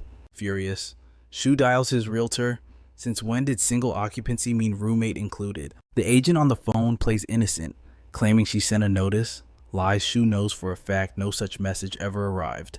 But instead of apologizing, the woman goes on the offensive, screeching through the receiver. She claims they moved heaven and earth for him, accusing him of being picky and failing to read the fine print about shared living spaces. Realizing arguing is pointless against such incompetence, Shuo sighs. He changes tactics, pleading with her to find him a new, empty unit. She begrudgingly agrees, but warns of a long wait list. Shuo hangs up, glancing at the sleeping stranger, then pulls out a crumpled invitation letter. It is the golden ticket to the 100th Pro League tournament, kicking off in just 2 weeks. His eyes burn with determination. In his past life, death robbed him of glory, but this time, he will rewrite history and claim the throne. His eyes are fixed on a single, burning goal. To dominate the professional league, he must first breach the threshold of level 30. Standing at the precipice of the dimensional portal, our hero prepares to cross over. But a sudden message from Liu Yao halts his advance. It is a desperate plea for help. In the treacherous third world, the Shadowland, Brother Yao is surrounded by 3 skeptical girls. Their eyes are filled with doubt, questioning if he truly has the power to lead them. Brother Yao puffs out his chest, declaring with blind faith, even if he falls short, his big brother Shuo will descend like a god to save them. As if summoned by destiny itself, our protagonist steps through the rift and enters the alternate world. The girls sneer, their gazes filled with disdain. A beast tamer, Liu Yao, ignores their mockery, begging our boy to join the squad and salvage their mission. Shuo lets out a cold chuckle. It is obvious Yao is merely posturing to impress these women. With a sigh, he demands the quest details. The objective is suicide. They must annihilate the level 27 skeleton boss. 10 elite men have already entered the abyss, only to be crushed miserably. Shuo is their final prayer. He steps into the skeleton boss zone with the casual air of a king. He tells them to wait, but the girls scoff, convinced he is merely courting death. However, merely 3 minutes. 3 minutes later, a silhouette emerges from the exit. One girl smirks, assuming he fled in terror, failing to scratch the monster. Shuo calmly informs Yao that the abomination has been erased from existence. He has no time to celebrate. Other conquests await. Brother Yao erupts in triumph, singing his praises. The girls frantically check their system interfaces, their minds unable to process the reality. Impossible. The quest completion notification flashes in golden text. Stunned into submission, 2 of the girls face Yao, remembering the penalty of their wager. They must serve as his girlfriends for 7 days, but the 3rd girl ignores the drama. She turns to flee, her interest piqued by only one thing. Shuo. Yu tries to stop her, but she pleads for release. Moments later, she materializes behind our boy like a phantom. Her lips part to whisper a forbidden name, Asura. Shuo freezes. That name belongs to a dead legend. He denies it coldly, stating that Asura perished 100 years ago. But the girl stands her ground. Her eyes pierce through his disguise. She knows he did not die. She knows he is the reincarnated Asura. The realization strikes like lightning. She is the mysterious letter sender. In a blur of motion, he grips her throat, killing intent exploding from his body. Who is she? Choking. She bargains for her life. She will reveal the truth only if he submits to her conditions. His rage flares, the temperature around them dropping instantly. She begs, swearing on her life to keep his identity sealed. The urge to snap her neck is strong, but curiosity stays his hand. He needs to know the mastermind behind the shadows. He releases his grip, demanding her terms. Her request is simple yet shocking. She demands a spot on his team for the professional league. All he must do is carry her through the city preliminaries. Once they succeed, the secrets he seeks will be his. He questions her motives. Is it greed? She admits money plays a part, but her eyes burn with a different fire. She must prove her worth to the world. Turning his back, our boy issues a cold command. Reach level 30. Only then will he consider allowing her to stand beside him. Hope ignites in her eyes. She promises to message him the moment she ascends, but our protagonist has already lost interest. She tries to follow, but Shuo cuts the air with a sharp warning. Do not seek him out until the registration begins. He vanishes from her sight, cutting all ties. The time for talk is over. Our hero crosses the threshold into the fourth world, Dragon Valley. He materializes in the Temple of Light, the designated safe zone. The area is teeming with players from Linhai and Gan City, their fates intertwined in this shared map. The system issues 2 brutal main quests. First, slaughter 3 unique Lord-class Dark Dragons. Second, earn the absolute trust of a Dragon of Light. Only by conquering these impossible tasks can he unlock the path to the final boss. The stakes are high. Level 30 unlocks a new pet slot. A glorious future awaits where he commands a majestic flying dragon. Focus sharpens like a blade. Our protagonist marches into the dark mountains. His pets unleash hell, clashing with the beasts of the valley. But brute force is not enough. To complete the quest, he must forge a bond of trust with the dragon. His pets tear through the lesser black dragons with ease. Meanwhile, Shuo analyzes their patterns, dissecting their weaknesses for the battles to come. Suddenly, a tremor vibrates through the air. He looks up. The sky darkens as a swarm of flying dragons descends upon him. His eyes widen. A hidden quest. This is an anomaly he has never encountered before. Wasting no time, Shuo commands his army. Upgrade complete. Engage the enemy. Chaos erupts in the heavens. Black dragons and light dragons collide in a war for dominance. Since the dark ones are weaker, Shuo focuses his wrath on the creatures of light. Danger strikes, a level 35. Lord Monster locks onto him. It dives for the kill, but his loyal pet intercepts the blow, acting as a living shield. The situation is dire. There isn't just one. 3 Lord-class dragons circle him like vultures. For the first time, death feels like a real possibility. The atmosphere shifts. One of the Lord Dragons opens its maw and speaks. It issues a chilling death threat to our hero. Shuo is stunned. A sentient monster, the beast offers him a crossroads of destiny. Betray the light. Pledge allegiance to the Dark Clan. It claims this is the only path to salvation. If Shuo refuses, annihilation is certain. To die here means losing a precious level. A setback he absolutely cannot afford. It looks like Shuo has walked right into a trap set by the Dark Dragon Clan with his back against the wall. He has no choice but to accept their terms. As he nods his agreement, a rift in space tears open a portal beckoning him into the abyss. Stepping through the void, he emerges in a gloomy, oppressive hall. This isn't a safe zone. It is the very nexus of life and death, the login and respawn point. Looming before him is the terrifying Dark Dragon Knight, leader Goya, welcoming Shuo to their shadowy domain. A system window instantly flashes, do you wish to join the Dark Clan? But disaster strikes because the hidden quest timer hits 0. Our hero suffers a penalty and drops a level. Leader Goya doesn't waste time. He issues a ruthless command, slaughter the light giant dragons to prove his undying loyalty. Shuo is cornered. To survive, he must turn his blade against the Light Clan. Suddenly, a notification pings. It is that girl from before, begging for his assistance yet again. He coldly rejects her, but she plays her trump card. She possesses secret intel about Asura. If he helps her clear the quest, she talks. That changes everything. Shuo warps back to the third world, finding her waiting alone in the desolate, mist-covered city of death. She explains her desperate plight. Her so-called friends abandon her right before the raid, with only half a day remaining. Shuo is her last hope. Shuo could not care less about her sob story. He just wants the rewards.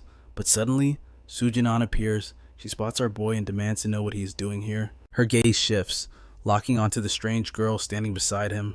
Panic flares in the girl's eyes. She hastily introduces herself as Ning Tiantan, Shuo's cousin, desperate to keep their deal a secret. Buying the lie completely, Sujinan lights up with excitement and insists on partying up. Moments later, the the trio is tearing through waves of zombies. Tiantan watches in awe. Compared to the devastating power of Su Jinan, she feels like nothing more than useless baggage, but her mind is racing with other thoughts. She plans to snitch to Brother Dai, convinced that his girlfriend is cheating on him with Shuo. Outwardly, Ning Tiantan bows, thanking both our hero and Su Jinan for carrying her. The moment Su Jinan departs, Shuo's demeanor freezes. He demands the truth about the Asura secret immediately. She spills the beans. Asura is actually living in Linhai City, right inside the luxurious Shiwa elegance community. Shuo is thunderstruck. She knows too much. In a flash of killing intent, he commands his pet to strangle her, hoisting her into the air. Gasping for air, she claws at the skeleton's grip, choking out a promise that she will explain the rest only after the competition ends. Shuo recognizes her cunning strategy. He orders the skeleton to release her, and Tiantan collapses to the ground, gasping for life. He looms over her with the chilling warning, contact him only when she hits level 30. If she plays games, silencing her permanently will be child's play. Still coughing violently, Ning Tiantan nods frantically, swearing that the secret will die with them. No one else will ever hear a whisper of this conversation.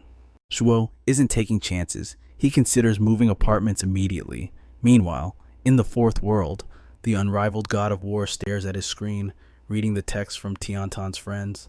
The puzzle pieces fit. He is the mysterious boyfriend, and he is absolutely livid at the thought of her betrayal. A lackey beside him pours oil on the fire, scoffing that no man alive is worthy to steal the vice leader's woman. Their intel is limited. The cheater is a beast to mare with the Skeleton King, but his true identity remains a shadow. Swallowing his rage, the vice leader decides that the mission comes first. He commands the guild to massacre every dark dragon in sight to clear the quest. Suddenly, a silhouette emerges from the swirling smoke. They squint, only to see our boy standing there, his back turned to them in arrogance. The vice leader barks out a challenge, claiming ownership of this zone and demanding Shuo submit to his authority. Shuo slowly turns around. The guild members freeze, stunned to see a stranger who managed to conquer the third world's trial so quickly. Locking eyes with our protagonist, Tiantan's boyfriend hisses a warning, do not make an enemy of the God of War Guild. Shuo has never heard of these clowns. He decides it is a waste of time to engage when he has more important quests to grind. He simply turns to walk away. The vice leader explodes with fury and lunges forward, but his teammates barely manage to restrain him. Whispers erupt among the group. They cannot believe a mere beast tamer could clear the world so fast. They assume he must be a top-tier ranker from Linhai City, since their servers are linked in the fourth world. Glaring at the new mission prompt, the vice leader swears a blood oath to kill Shuo the next time they cross paths. The target A, hidden opportunity, a solo boss raid against the legendary Corpse Dragon. He rallies his squad to assist him in the takedown. They sprint towards the dragon's lair, hunger for the kill in their eyes. The vice leader is brimming with arrogance, certain that the dragon's head is already his, but he is too late. A figure stands before the beast, launching a devastating attack. Shuo steps out of the dust, declaring cold-bloodedly that this boss dragon is his prey. The air crackles with lethal tension as both sides realize a clash is inevitable. They both crave the legendary boss dragon. The vice leader barks in order to execute our boy, but in a flash of violence, Shu obliterates the attacker with a single, devastating strike. Disbelief washes over the vice leader. How could a mere level 24 player possess such overwhelming power? His gaze then locks onto the terrifying boss dragon standing silently beside our protagonist. Confusion strikes him. Why does the beast not tear the boy apart? Little does he know, our hero has accepted a hidden quest to guard this corpse dragon with his very life. Taking the offensive, Shu summons the majestic Skeleton King. The vice leader's eyes widen in shock. This is the very man his girlfriend, Tian, betrayed him for. Flames of determination burn in Shu's eyes. After his previous failure, he swears to complete this mission at any cost. Rage consumes the vice leader. To think a lowly beast tamer dares to steal both his woman and his glory. Blinded by fury, he screams the command, slaughter him, leave nothing behind. The war guild panics.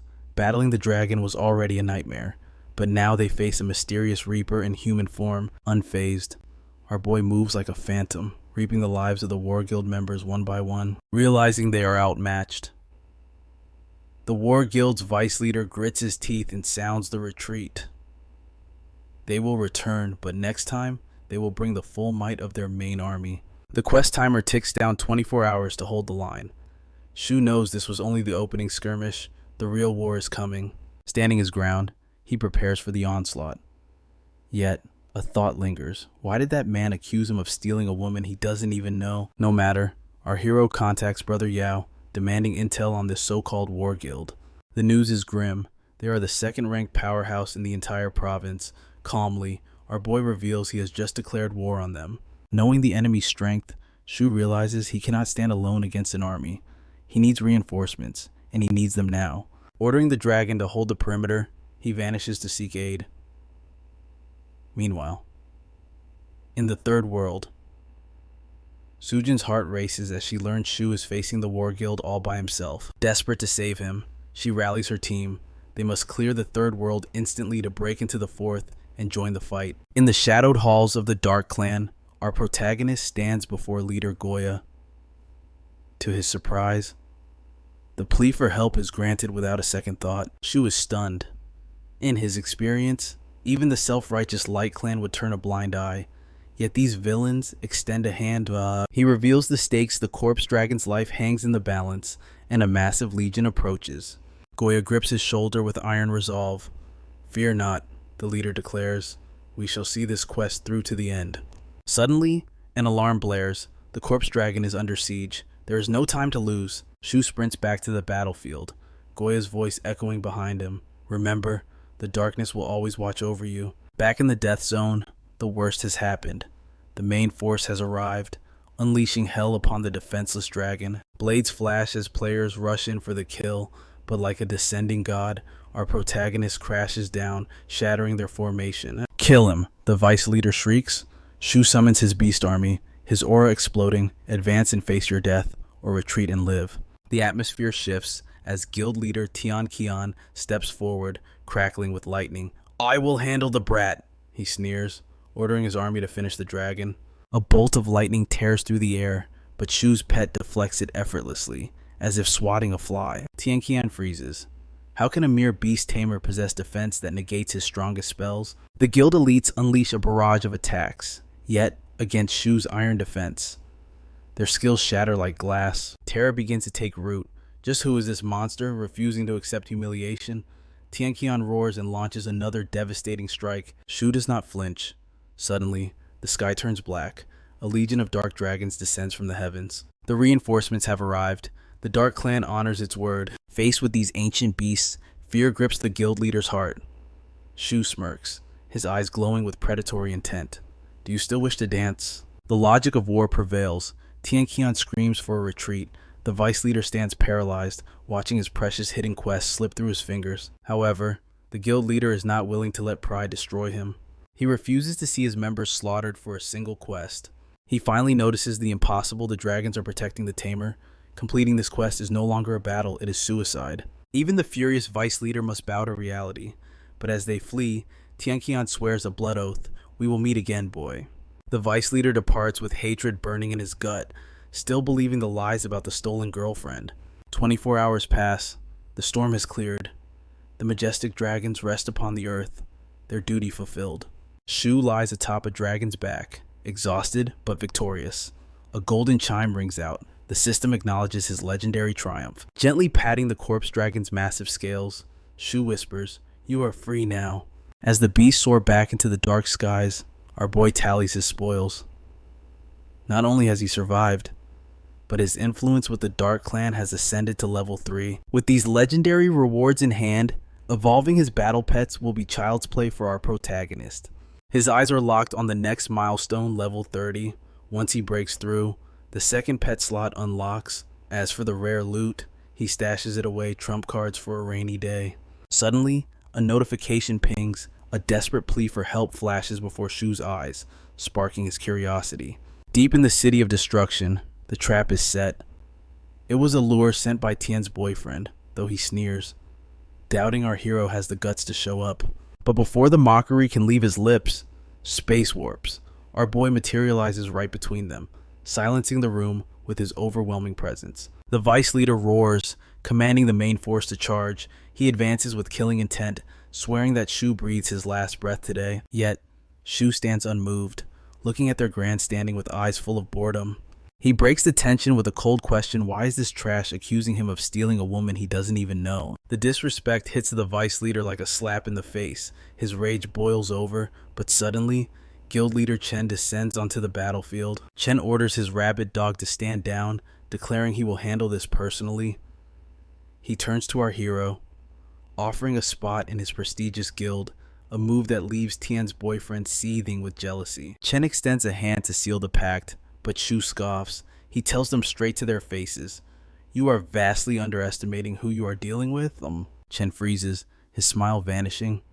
He asks ominously if our hero truly wishes to make an enemy of their entire guild.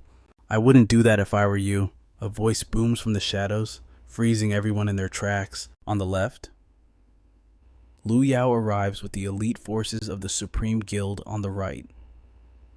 Su Jin and the beauties of the Misty Pavilion march forward. The message is clear. 2 titans have arrived to protect Shu, and they are ready for war. The vice leader trembles as the top rankers assemble. Chen tries to stand his ground, flaunting his guild's second-place ranking in the province as a threat. Brother Lu Yao simply laughs, fixing his hair. "Rankings, please. I'm handsomer and richer than you. That's the only stat that matters." Su Jin steps up, her aura flaring. She warns them cold.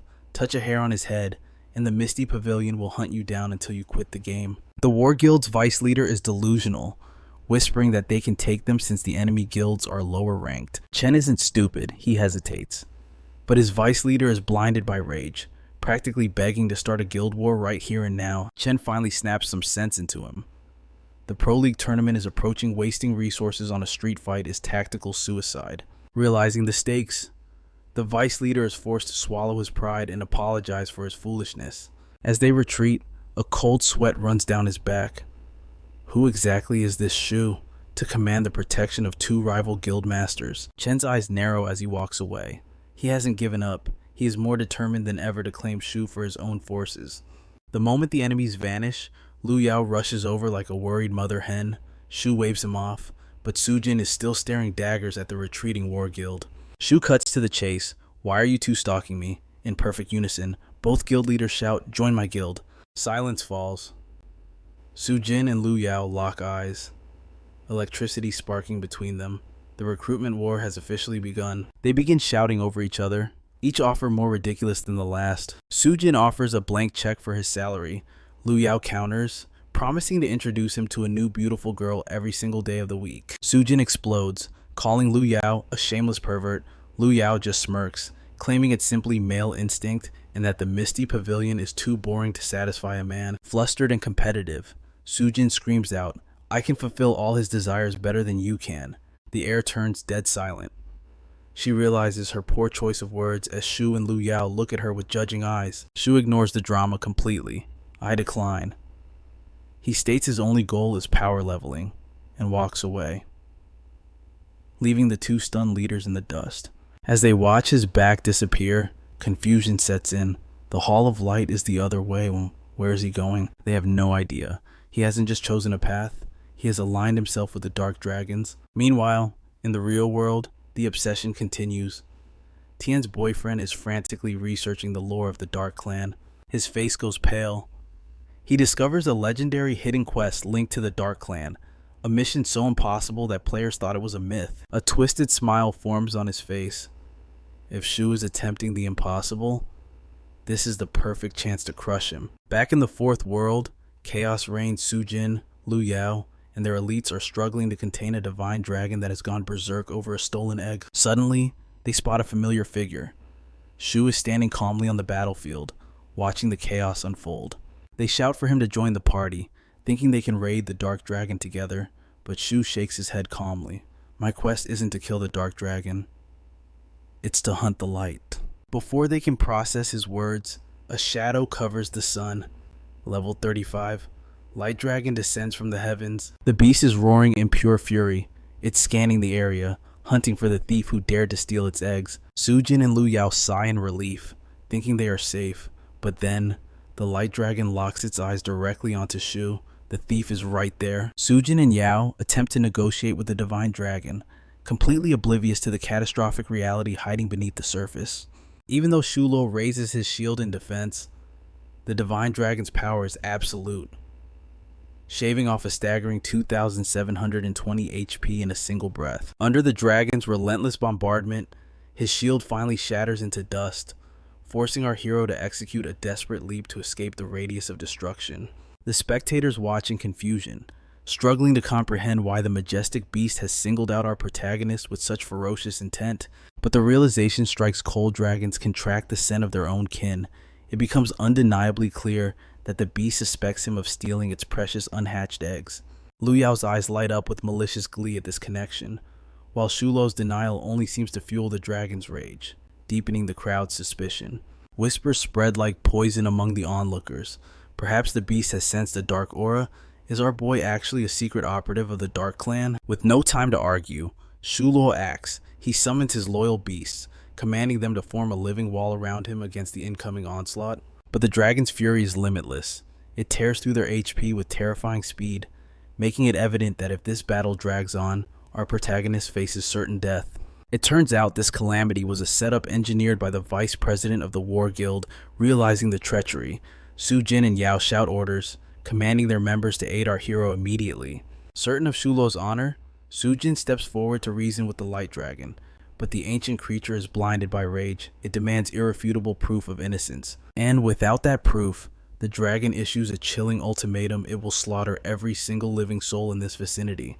At that moment of despair, Ning An descends like a guardian angel, declaring she holds the evidence to clear Bashat Shulo's name. Seeing her defend another man, her boyfriend seethes with jealous rage. Ignoring him, she activates an image crystal, projecting a recording that exposes the true identity of the despicable egg thief. The hologram flickers to life, revealing the undeniable truth. Vice President Wu of the War Guild is the real criminal behind this disaster. She points a trembling finger toward the cliff where Wu stands with his cronies, exposed and cornered. Wu starts screaming at her in a fit of panicked fury. The light, dragon's gaze shifts instantly. It descends upon Wu and his group, its voice booming like thunder as it demands to know the location of its lost children. Terror paralyzes them. They know they are doomed, for the eggs have already been sold. Consumed by wrath, the dragon unleashes its breath, obliterating them in an instant before taking to the skies. Sujin breathes a sigh of relief, thanking Ning An profusely. Without her timely intervention, the entire raid party would have been wiped from existence. Ning An smiles, delighted to finally prove her worth. But for Shuo, the battle isn't over. He swears to hunt down every member of the War Guild responsible for this conspiracy. Meanwhile, within the opulent headquarters of the God of War Guild in Gyeong City, frantic reports start pouring in about the vice president's failure. The scouts report that Wu and his group are being hunted by the divine dragon, while the terrifying beast Tamer Shuo is slaughtering their members one by one. Hearing this, the guild leader, Tian Qian, makes a ruthless decision. He orders a complete lockdown of the fourth world and commands the immediate expulsion of everyone involved in the egg theft scandal. However, a strategist at his side urges caution, suggesting he reconsider such drastic measures with the prestigious Pro League tournament fast approaching. Tian Qian scoffs at the warning. He orders a mass recruitment drive to replace the losses and declares with chilling arrogance that he will personally crush that upstart beast Tamer. Back in the real world, the tension shifts. A realtor contacts our hero, offering a viewing of a luxurious new apartment near the city center. Seeking a change of pace, Shuo agrees to inspect the property later that very afternoon. Elsewhere, danger knocks at the door. A delivery man stands outside Ning An's apartment, but the moment she opens the latch, her blood runs cold. It is none other than Wu. Panic sets in. She tries to slam the door, but Wu overpowers her with manic strength, forcing his way into her sanctuary and snarling that there is nowhere left to hide. She stumbles backward, trembling in absolute terror, demanding to know what madness has brought him here. Wu's eyes are bloodshot with insanity. He screams that she destroyed his career and got him expelled from the guild, accusing her of conspiring to join the league with that hated beast Tamer. Ning An desperately tries to explain through her tears that she has no connection to Shuo and only acted to save innocent lives. But the fallen vice president is deaf to reason, his mind twisted by resentment and failure. He lunges like a savage beast, pinning her to the bed as tears stream down her face. Ning An screams for help, her voice echoing in the hallway. Just as hope fades, A hand of iron clamps onto Wu's collar and hurls him across the room. Standing in the doorway is the Grim Reaper himself, Shuo. Seeing her savior, Ningon scrambles from the bed and rushes into his arms, clinging to him as her only source of safety. This sight sends Wu into a frenzy. Ignoring Ningon's sobbing pleas, Wu lunges forward with a weapon, threatening to silence her forever. Shuo doesn't even flinch. He strikes Wu's back with surgical precision, followed by a devastating punch that connects squarely with the attacker's face. The force of the blow sends Wu crashing to the floor, stunned and broken, with blood gushing from his nose and mouth. As she stammers, trying to explain her relationship with him again, Shuo cuts her off coldly, simply asking if she is the tenant living next door. She nods, explaining that she recognized him from the hallway once, which led to their encounter in the alternate world. But Shuo is sharp. He questions how she knew his game handle. Asura. Ningon confesses she accidentally saw the name on a letter delivered to his door. She retrieves the letter, an invitation to the Pro League. Shuo's guard lowers slightly, but he is determined to uncover the identity of the mysterious sender. Upon leaving the apartment, he tosses the letter back to her, telling her to keep it, dismissing its importance for now. Terrified of being left alone with a vengeful stalker on the loose, Ningon chases after him, begging to stay by his side. Although our lone wolf hero attempts to refuse, Ningon falls to her knees in desperation. She has no money, nowhere to go, and her life is in danger. Recalling her past kindness, Shu instantly transfers 100,000 won his tournament spoils, making it crystal clear this is a gift, not a debt. Descending the stairs, Tiantian sinks into self-loathing, whispering that the world has no place for a useless freeloader like her. Meanwhile, our protagonist stands before leader Goya. The atmosphere has shifted. He has finally secured the absolute trust of the Dark Clan.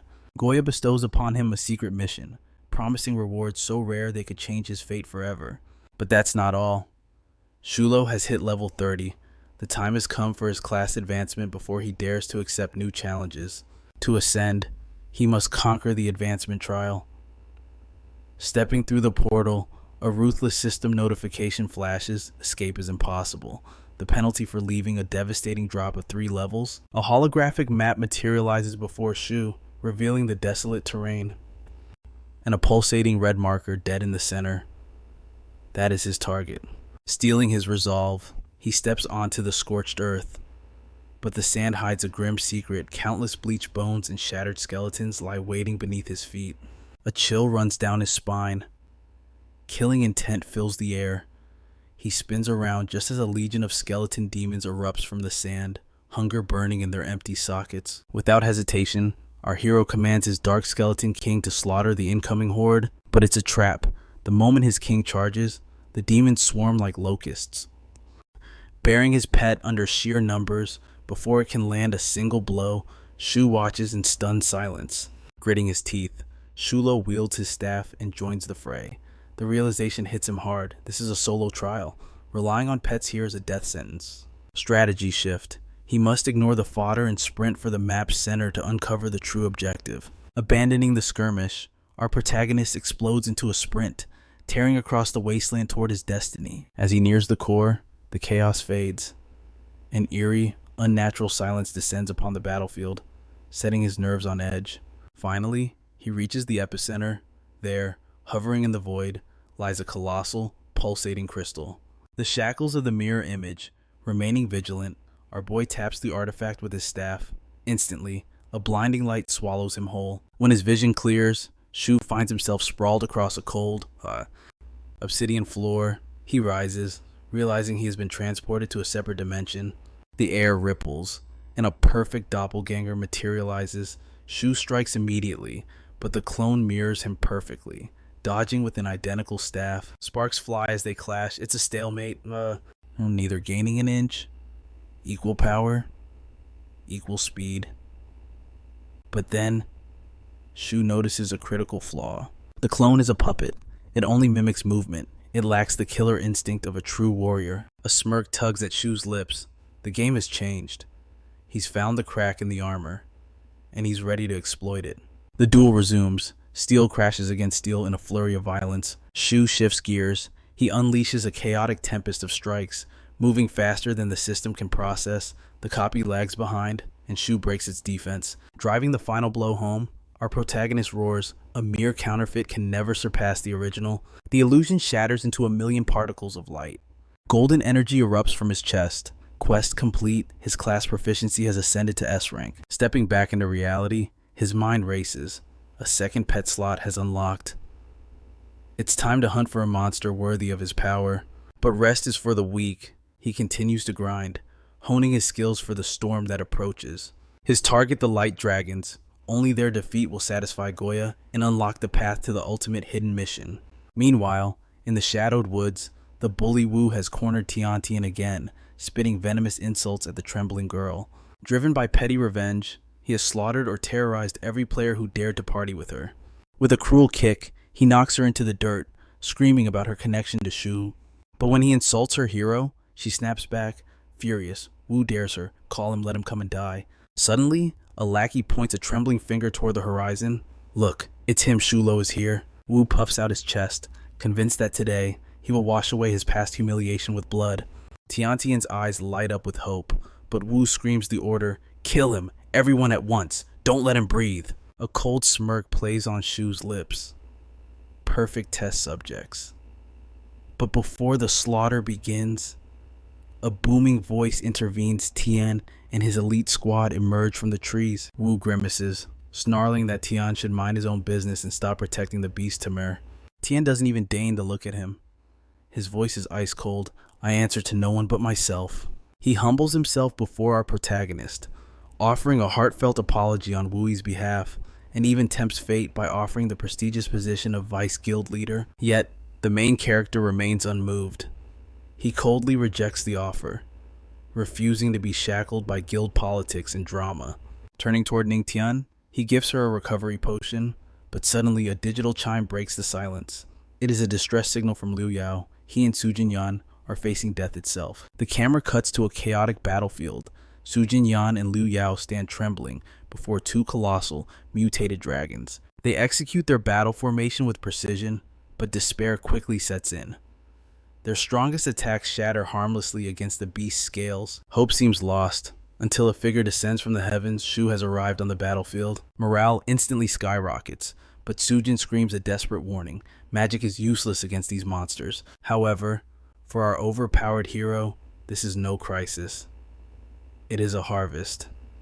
These Light Clan dragons are the perfect test subjects for his awakened powers. Shu raises his hand, unleashing his signature devastation, Frozen Wasteland. The absolute destruction confirms the impossible to Jinin and Yao. He has cleared the second job advancement and ascended to S rank. The main character does not let up. He unleashes a torrential downpour of attacks, whittling down the behemoth's health bars with terrifying speed. Seeing the opening, Yao commands the guild to focus fire.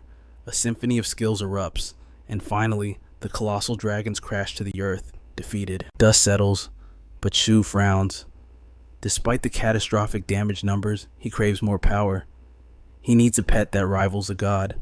Adrenaline pumping, Yao begs our boy once more, join the guild, conquer the pro league together. But amidst the celebration, Sujin Yan remains hauntingly silent. Brother Yao notices immediately. Usually, she would be fighting tooth and nail to recruit him. The truth is bitter. She realizes her small guild is simply too small a pond for a dragon like Shu. Suddenly, a messenger from the Supreme Guild bursts in with earth-shattering news. The legendary God of War Guild is under siege by mysterious, high-level experts. The assault was so brutal that even their guild leader has been slaughtered. All eyes shift to our protagonist with suspicion, but Shu calmly denies the accusation. It was not his blade that took the leader's life. Jinan and Yao exhale in relief, but a dark question lingers in Shu's mind. Who possesses the terrifying strength to annihilate a top-tier guild in mere moments? A system window interrupts his thoughts. Congratulations, trust with the NPC, Goya has reached level 5, the absolute maximum. Thrilled by this achievement, he teleports to the Dark Hall. Goya bows in reverence, declaring Shu the first player in a millennium to fulfill the ancient prophecy. The time has come. The Dark Clan requires his strength for a task that will shake the world. Goya reveals a history of blood and failure. They have yearned to conquer Dragon Valley, but the divine dragons and their royal guard have always stood as an unbreakable wall. The objective is simple, yet suicidal. Shu must eradicate the entire royal guard. The dark dragons are barred from the forbidden grounds by ancient seals. Only a human, only he, can bypass the barrier. He is their final hope.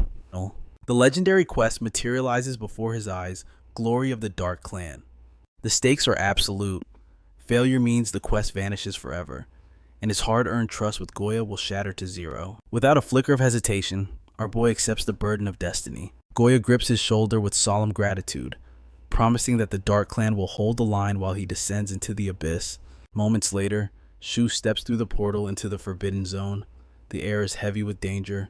There is no turning back. Leaving means instant failure. The portal stands only as a login point. He is trapped in this cage of death until every enemy lies dead at his feet. Immediately, the enemy strikes. A swarm of level 35 dragons descends upon him, forcing him into a desperate clash of steel and claw. A devastating breath attack engulfs him. It carries enough power to one-shot a normal player, but thanks to his legendary gear and pet, Shuo barely survives the inferno. That's all. This precision, this coordination. Our protagonist realizes these beasts aren't acting on instinct. Someone is pulling the strings. As the smoke clears, a dragon knight emerges from the shadows. The puzzle pieces snap together. It wasn't wild beasts attacking him. It was an organized army led by a master tamer. Thinking fast, our hero commands his pet to tank the scorching dragon fire. While the beast draws a grow, Shuo circles around for a blindside execution. If this gambit pays off, the Light Clan will crumble before his might. The Skeleton King taunts the enemy, creating an opening. Shuo unleashes a hellstorm of fire magic. The guard dragons try to flee, but mercy is not an option. Man and pet move as one entity. Their synchronized assault tears through the enemy ranks, slaying dragon after dragon. Analyzing the battlefield, the main character shifts targets. To stop the puppets, he must slaughter the puppeteers. The knights must die first. But victory has a cost. His mana reserves are critically low, and enemies still swarm the horizon. He must retreat to the real world for supplies. In the game, mana is cheap, but in the real world, the price skyrockets to double the cost. Buying such a massive stock would attract unwanted attention. Then, a spark of genius. Brother Yao's father controls the largest pharmacy empire in Linhai City. Our protagonist immediately fires off a message to Lu Yao. He needs mana, not just a handful, but a massive shipment of 2,000 bottles. Lu Yao is baffled by the sheer scale of the order and demands answers, but Shuo remains mysterious, offering no real explanation for his sudden thirst for resources. Sensing the wall between them, Lu Yao drops the interrogation. He assures Shuo that he will receive a call shortly to secure the delivery. With time to kill before the goods arrive, our hero decides to recharge.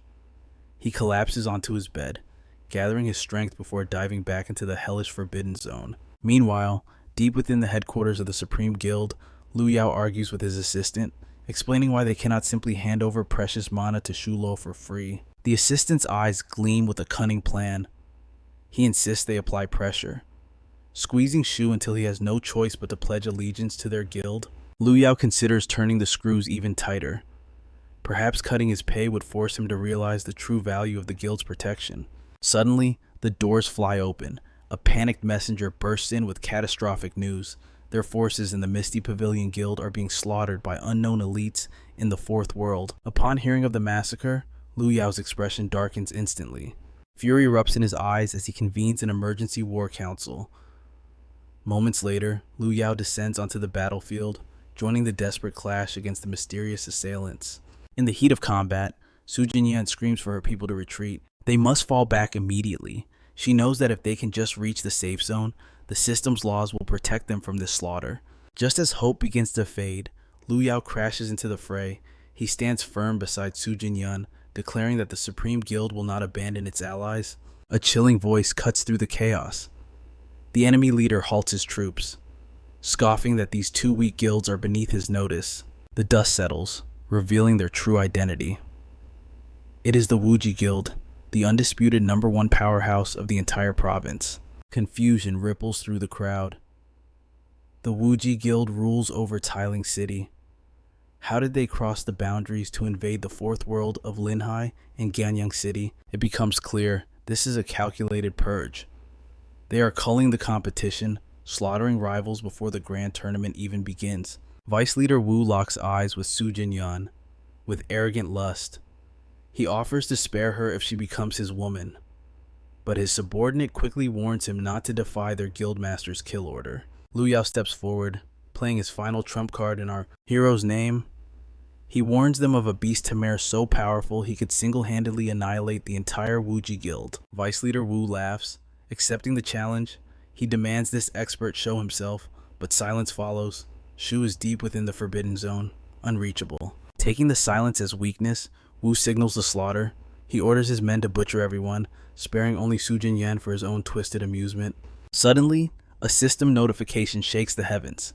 A global announcement congratulates the player, Zero, on completing a unique hidden mission. The battlefield freezes in shock. The mythical quest was real. Su Jinyan and Lu Yao exchange knowing glances, thrill surging through them. They know who Zero is. He is coming. Recovering from the surprise, the Wuji Guild advances. They move to finish the job with deadly intent before the anomaly arrives.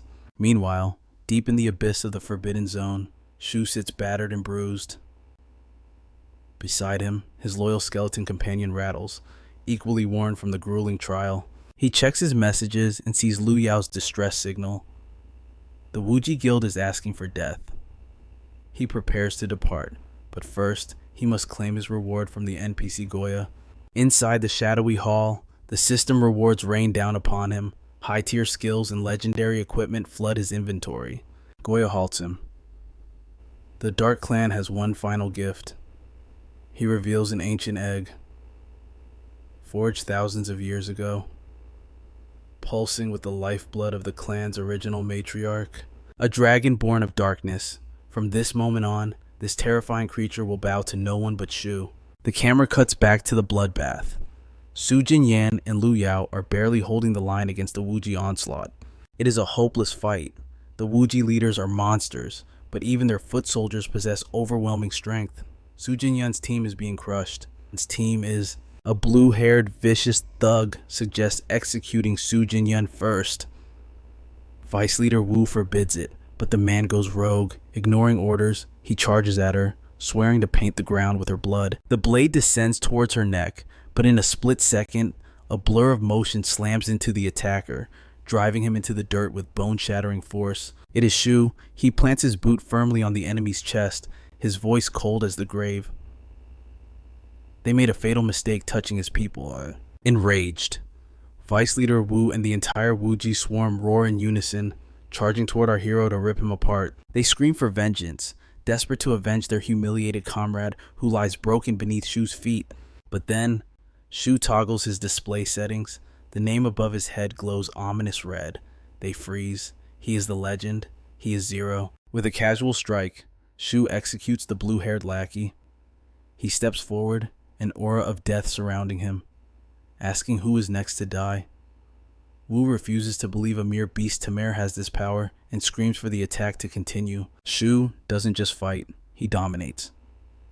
He unleashes a relentless storm of destruction, tearing through their ranks until the Wuji Guild breaks in terror. As they scramble to escape with their lives, Vice Leader Wu grinds his teeth. He vows to unearth every secret this monstrous beast Tamir is hiding. With the invaders scattered, the dust settles. Su Jinyan and Lu Yao approach, breathing sighs of relief and thanking their savior for the miracle. Suddenly, Guildmaster Tian emerges from the shadows. He too extends an invitation. The competition heats up, and now 3 major powers are fighting to recruit our hero. Shu looks at the desperate recruiters and makes a bold proposal. If they each lend him 1 million gold coins, he promises a return on their investment. Su Jinyan sees through him. She offers 3 million instantly, realizing he plans to build his own empire. Lu Yao steps in with a warning, creating a guild is a path filled with thorns, not just glory. However, Shu's resolve is ironclad. He reveals a haunting truth from his past life. Death claimed him before he could ever establish his own legacy. The conversation ends, and Shu departs into the shadows, claiming urgent matters await his attention. Returning to the gloom of the dark hall, the protagonist focuses his energy on a singular goal, evolving his draconic companion. Though merely a juvenile, the beast has already ascended to elite rank, a terrifying omen of the destructive power it will wield upon maturity. A predator's smile crosses Shu's face. He is itching to unleash this new power upon the world. Chaos erupts elsewhere. The blue-haired scourge from the Wuji Guild returns, bloodlust in his eyes. He hunts down Sujin, but Wu steps in to intercept the fatal strike. The blue-haired aggressor sneers at Hyoding, delivering a death warrant from his guild master wipe out every living soul from the Linhai city guilds. He mocks Hyoding, pointing out that his noble attempts to save others have only led to ruin. In the enemy's twisted logic, Hyoding is now a rogue element, granting them free rein to execute him on the spot. Sujin and Wu fight bravely, but they are overwhelmed by superior numbers. Just as the Reaper raises his scythe, Shu descends onto the battlefield, his dragon roaring at his side. Fearing the aura of a superior player, the blue-haired enemy falters, offering Shu a position in the Wuji guild as a desperate bargaining chip for his life. The response is swift and brutal. Shu slaughters him instantly, declaring he needs no charity from the weak when he stands at the apex of power. Witnessing their vice leader annihilated in a single blow, the remaining Wuji cowards scatter in terror. Amidst the carnage, Shu turns to Hyoding. Since the Everlasting Guild has cast him aside, Shu extends an invitation to a new destiny. Sujin and Hyoding are stunned into silence. The shock deepens when Shu casually offers a staggering monthly salary of 50,000 taels. Hyoding accepts immediately, but his curiosity gets the better of him. What is the name of this mysterious faction? Shu proclaims the name Destiny Hall, though they are currently a two-man army. He vows that their ranks will soon swell with legends. In the aftermath, Wu leans in with a sly whisper, asking if the beautiful Sujin holds a special place in Shu's heart. Shu ignores the gossip completely, turning his back to lead Sujin away without a word. Destiny Hall is officially registered, but the turnout is abysmal. Only rookies below level 30 apply.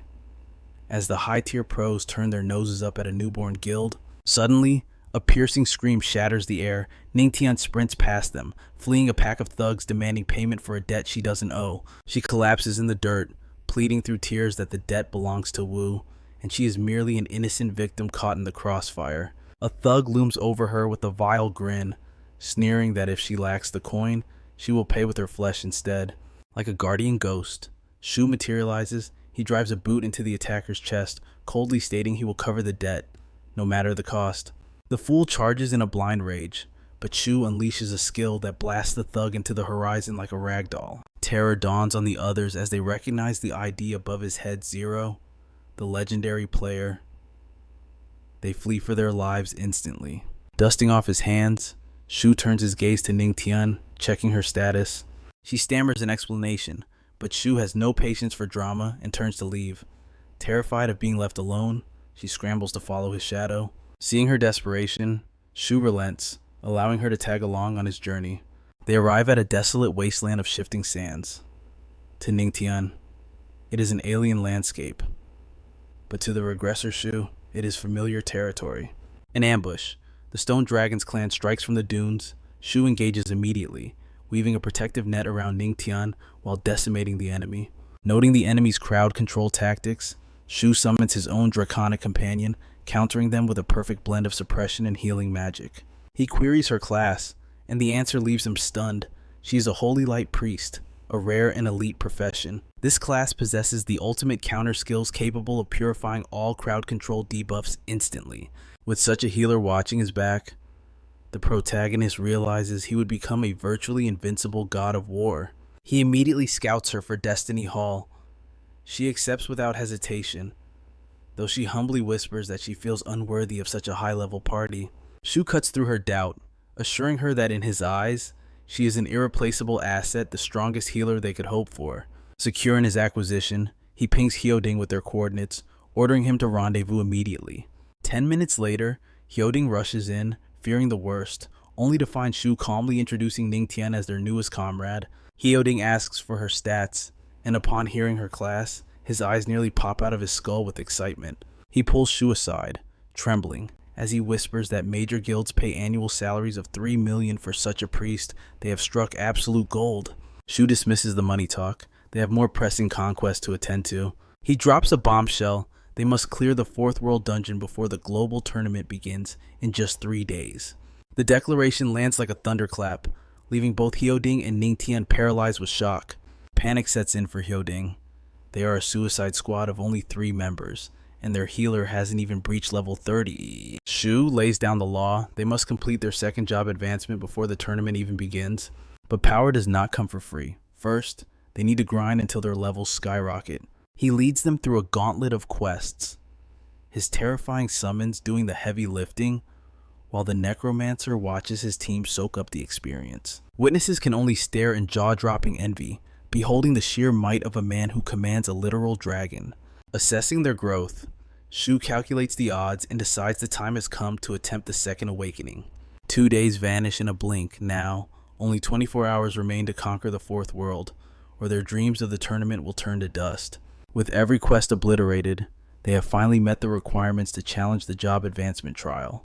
The very next day, they breach the palace, coming face to face with the ultimate terror, the Dark Divine Dragon. Facing a beast of the Dark Clan, Shuo finds himself staring down a creature that shares his own ominous affinity.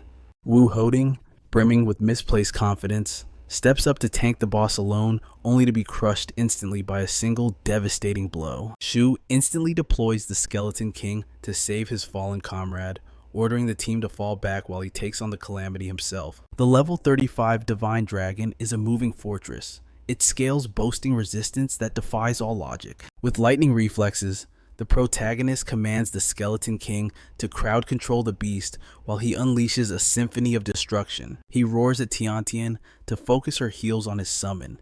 It is a clash of titans.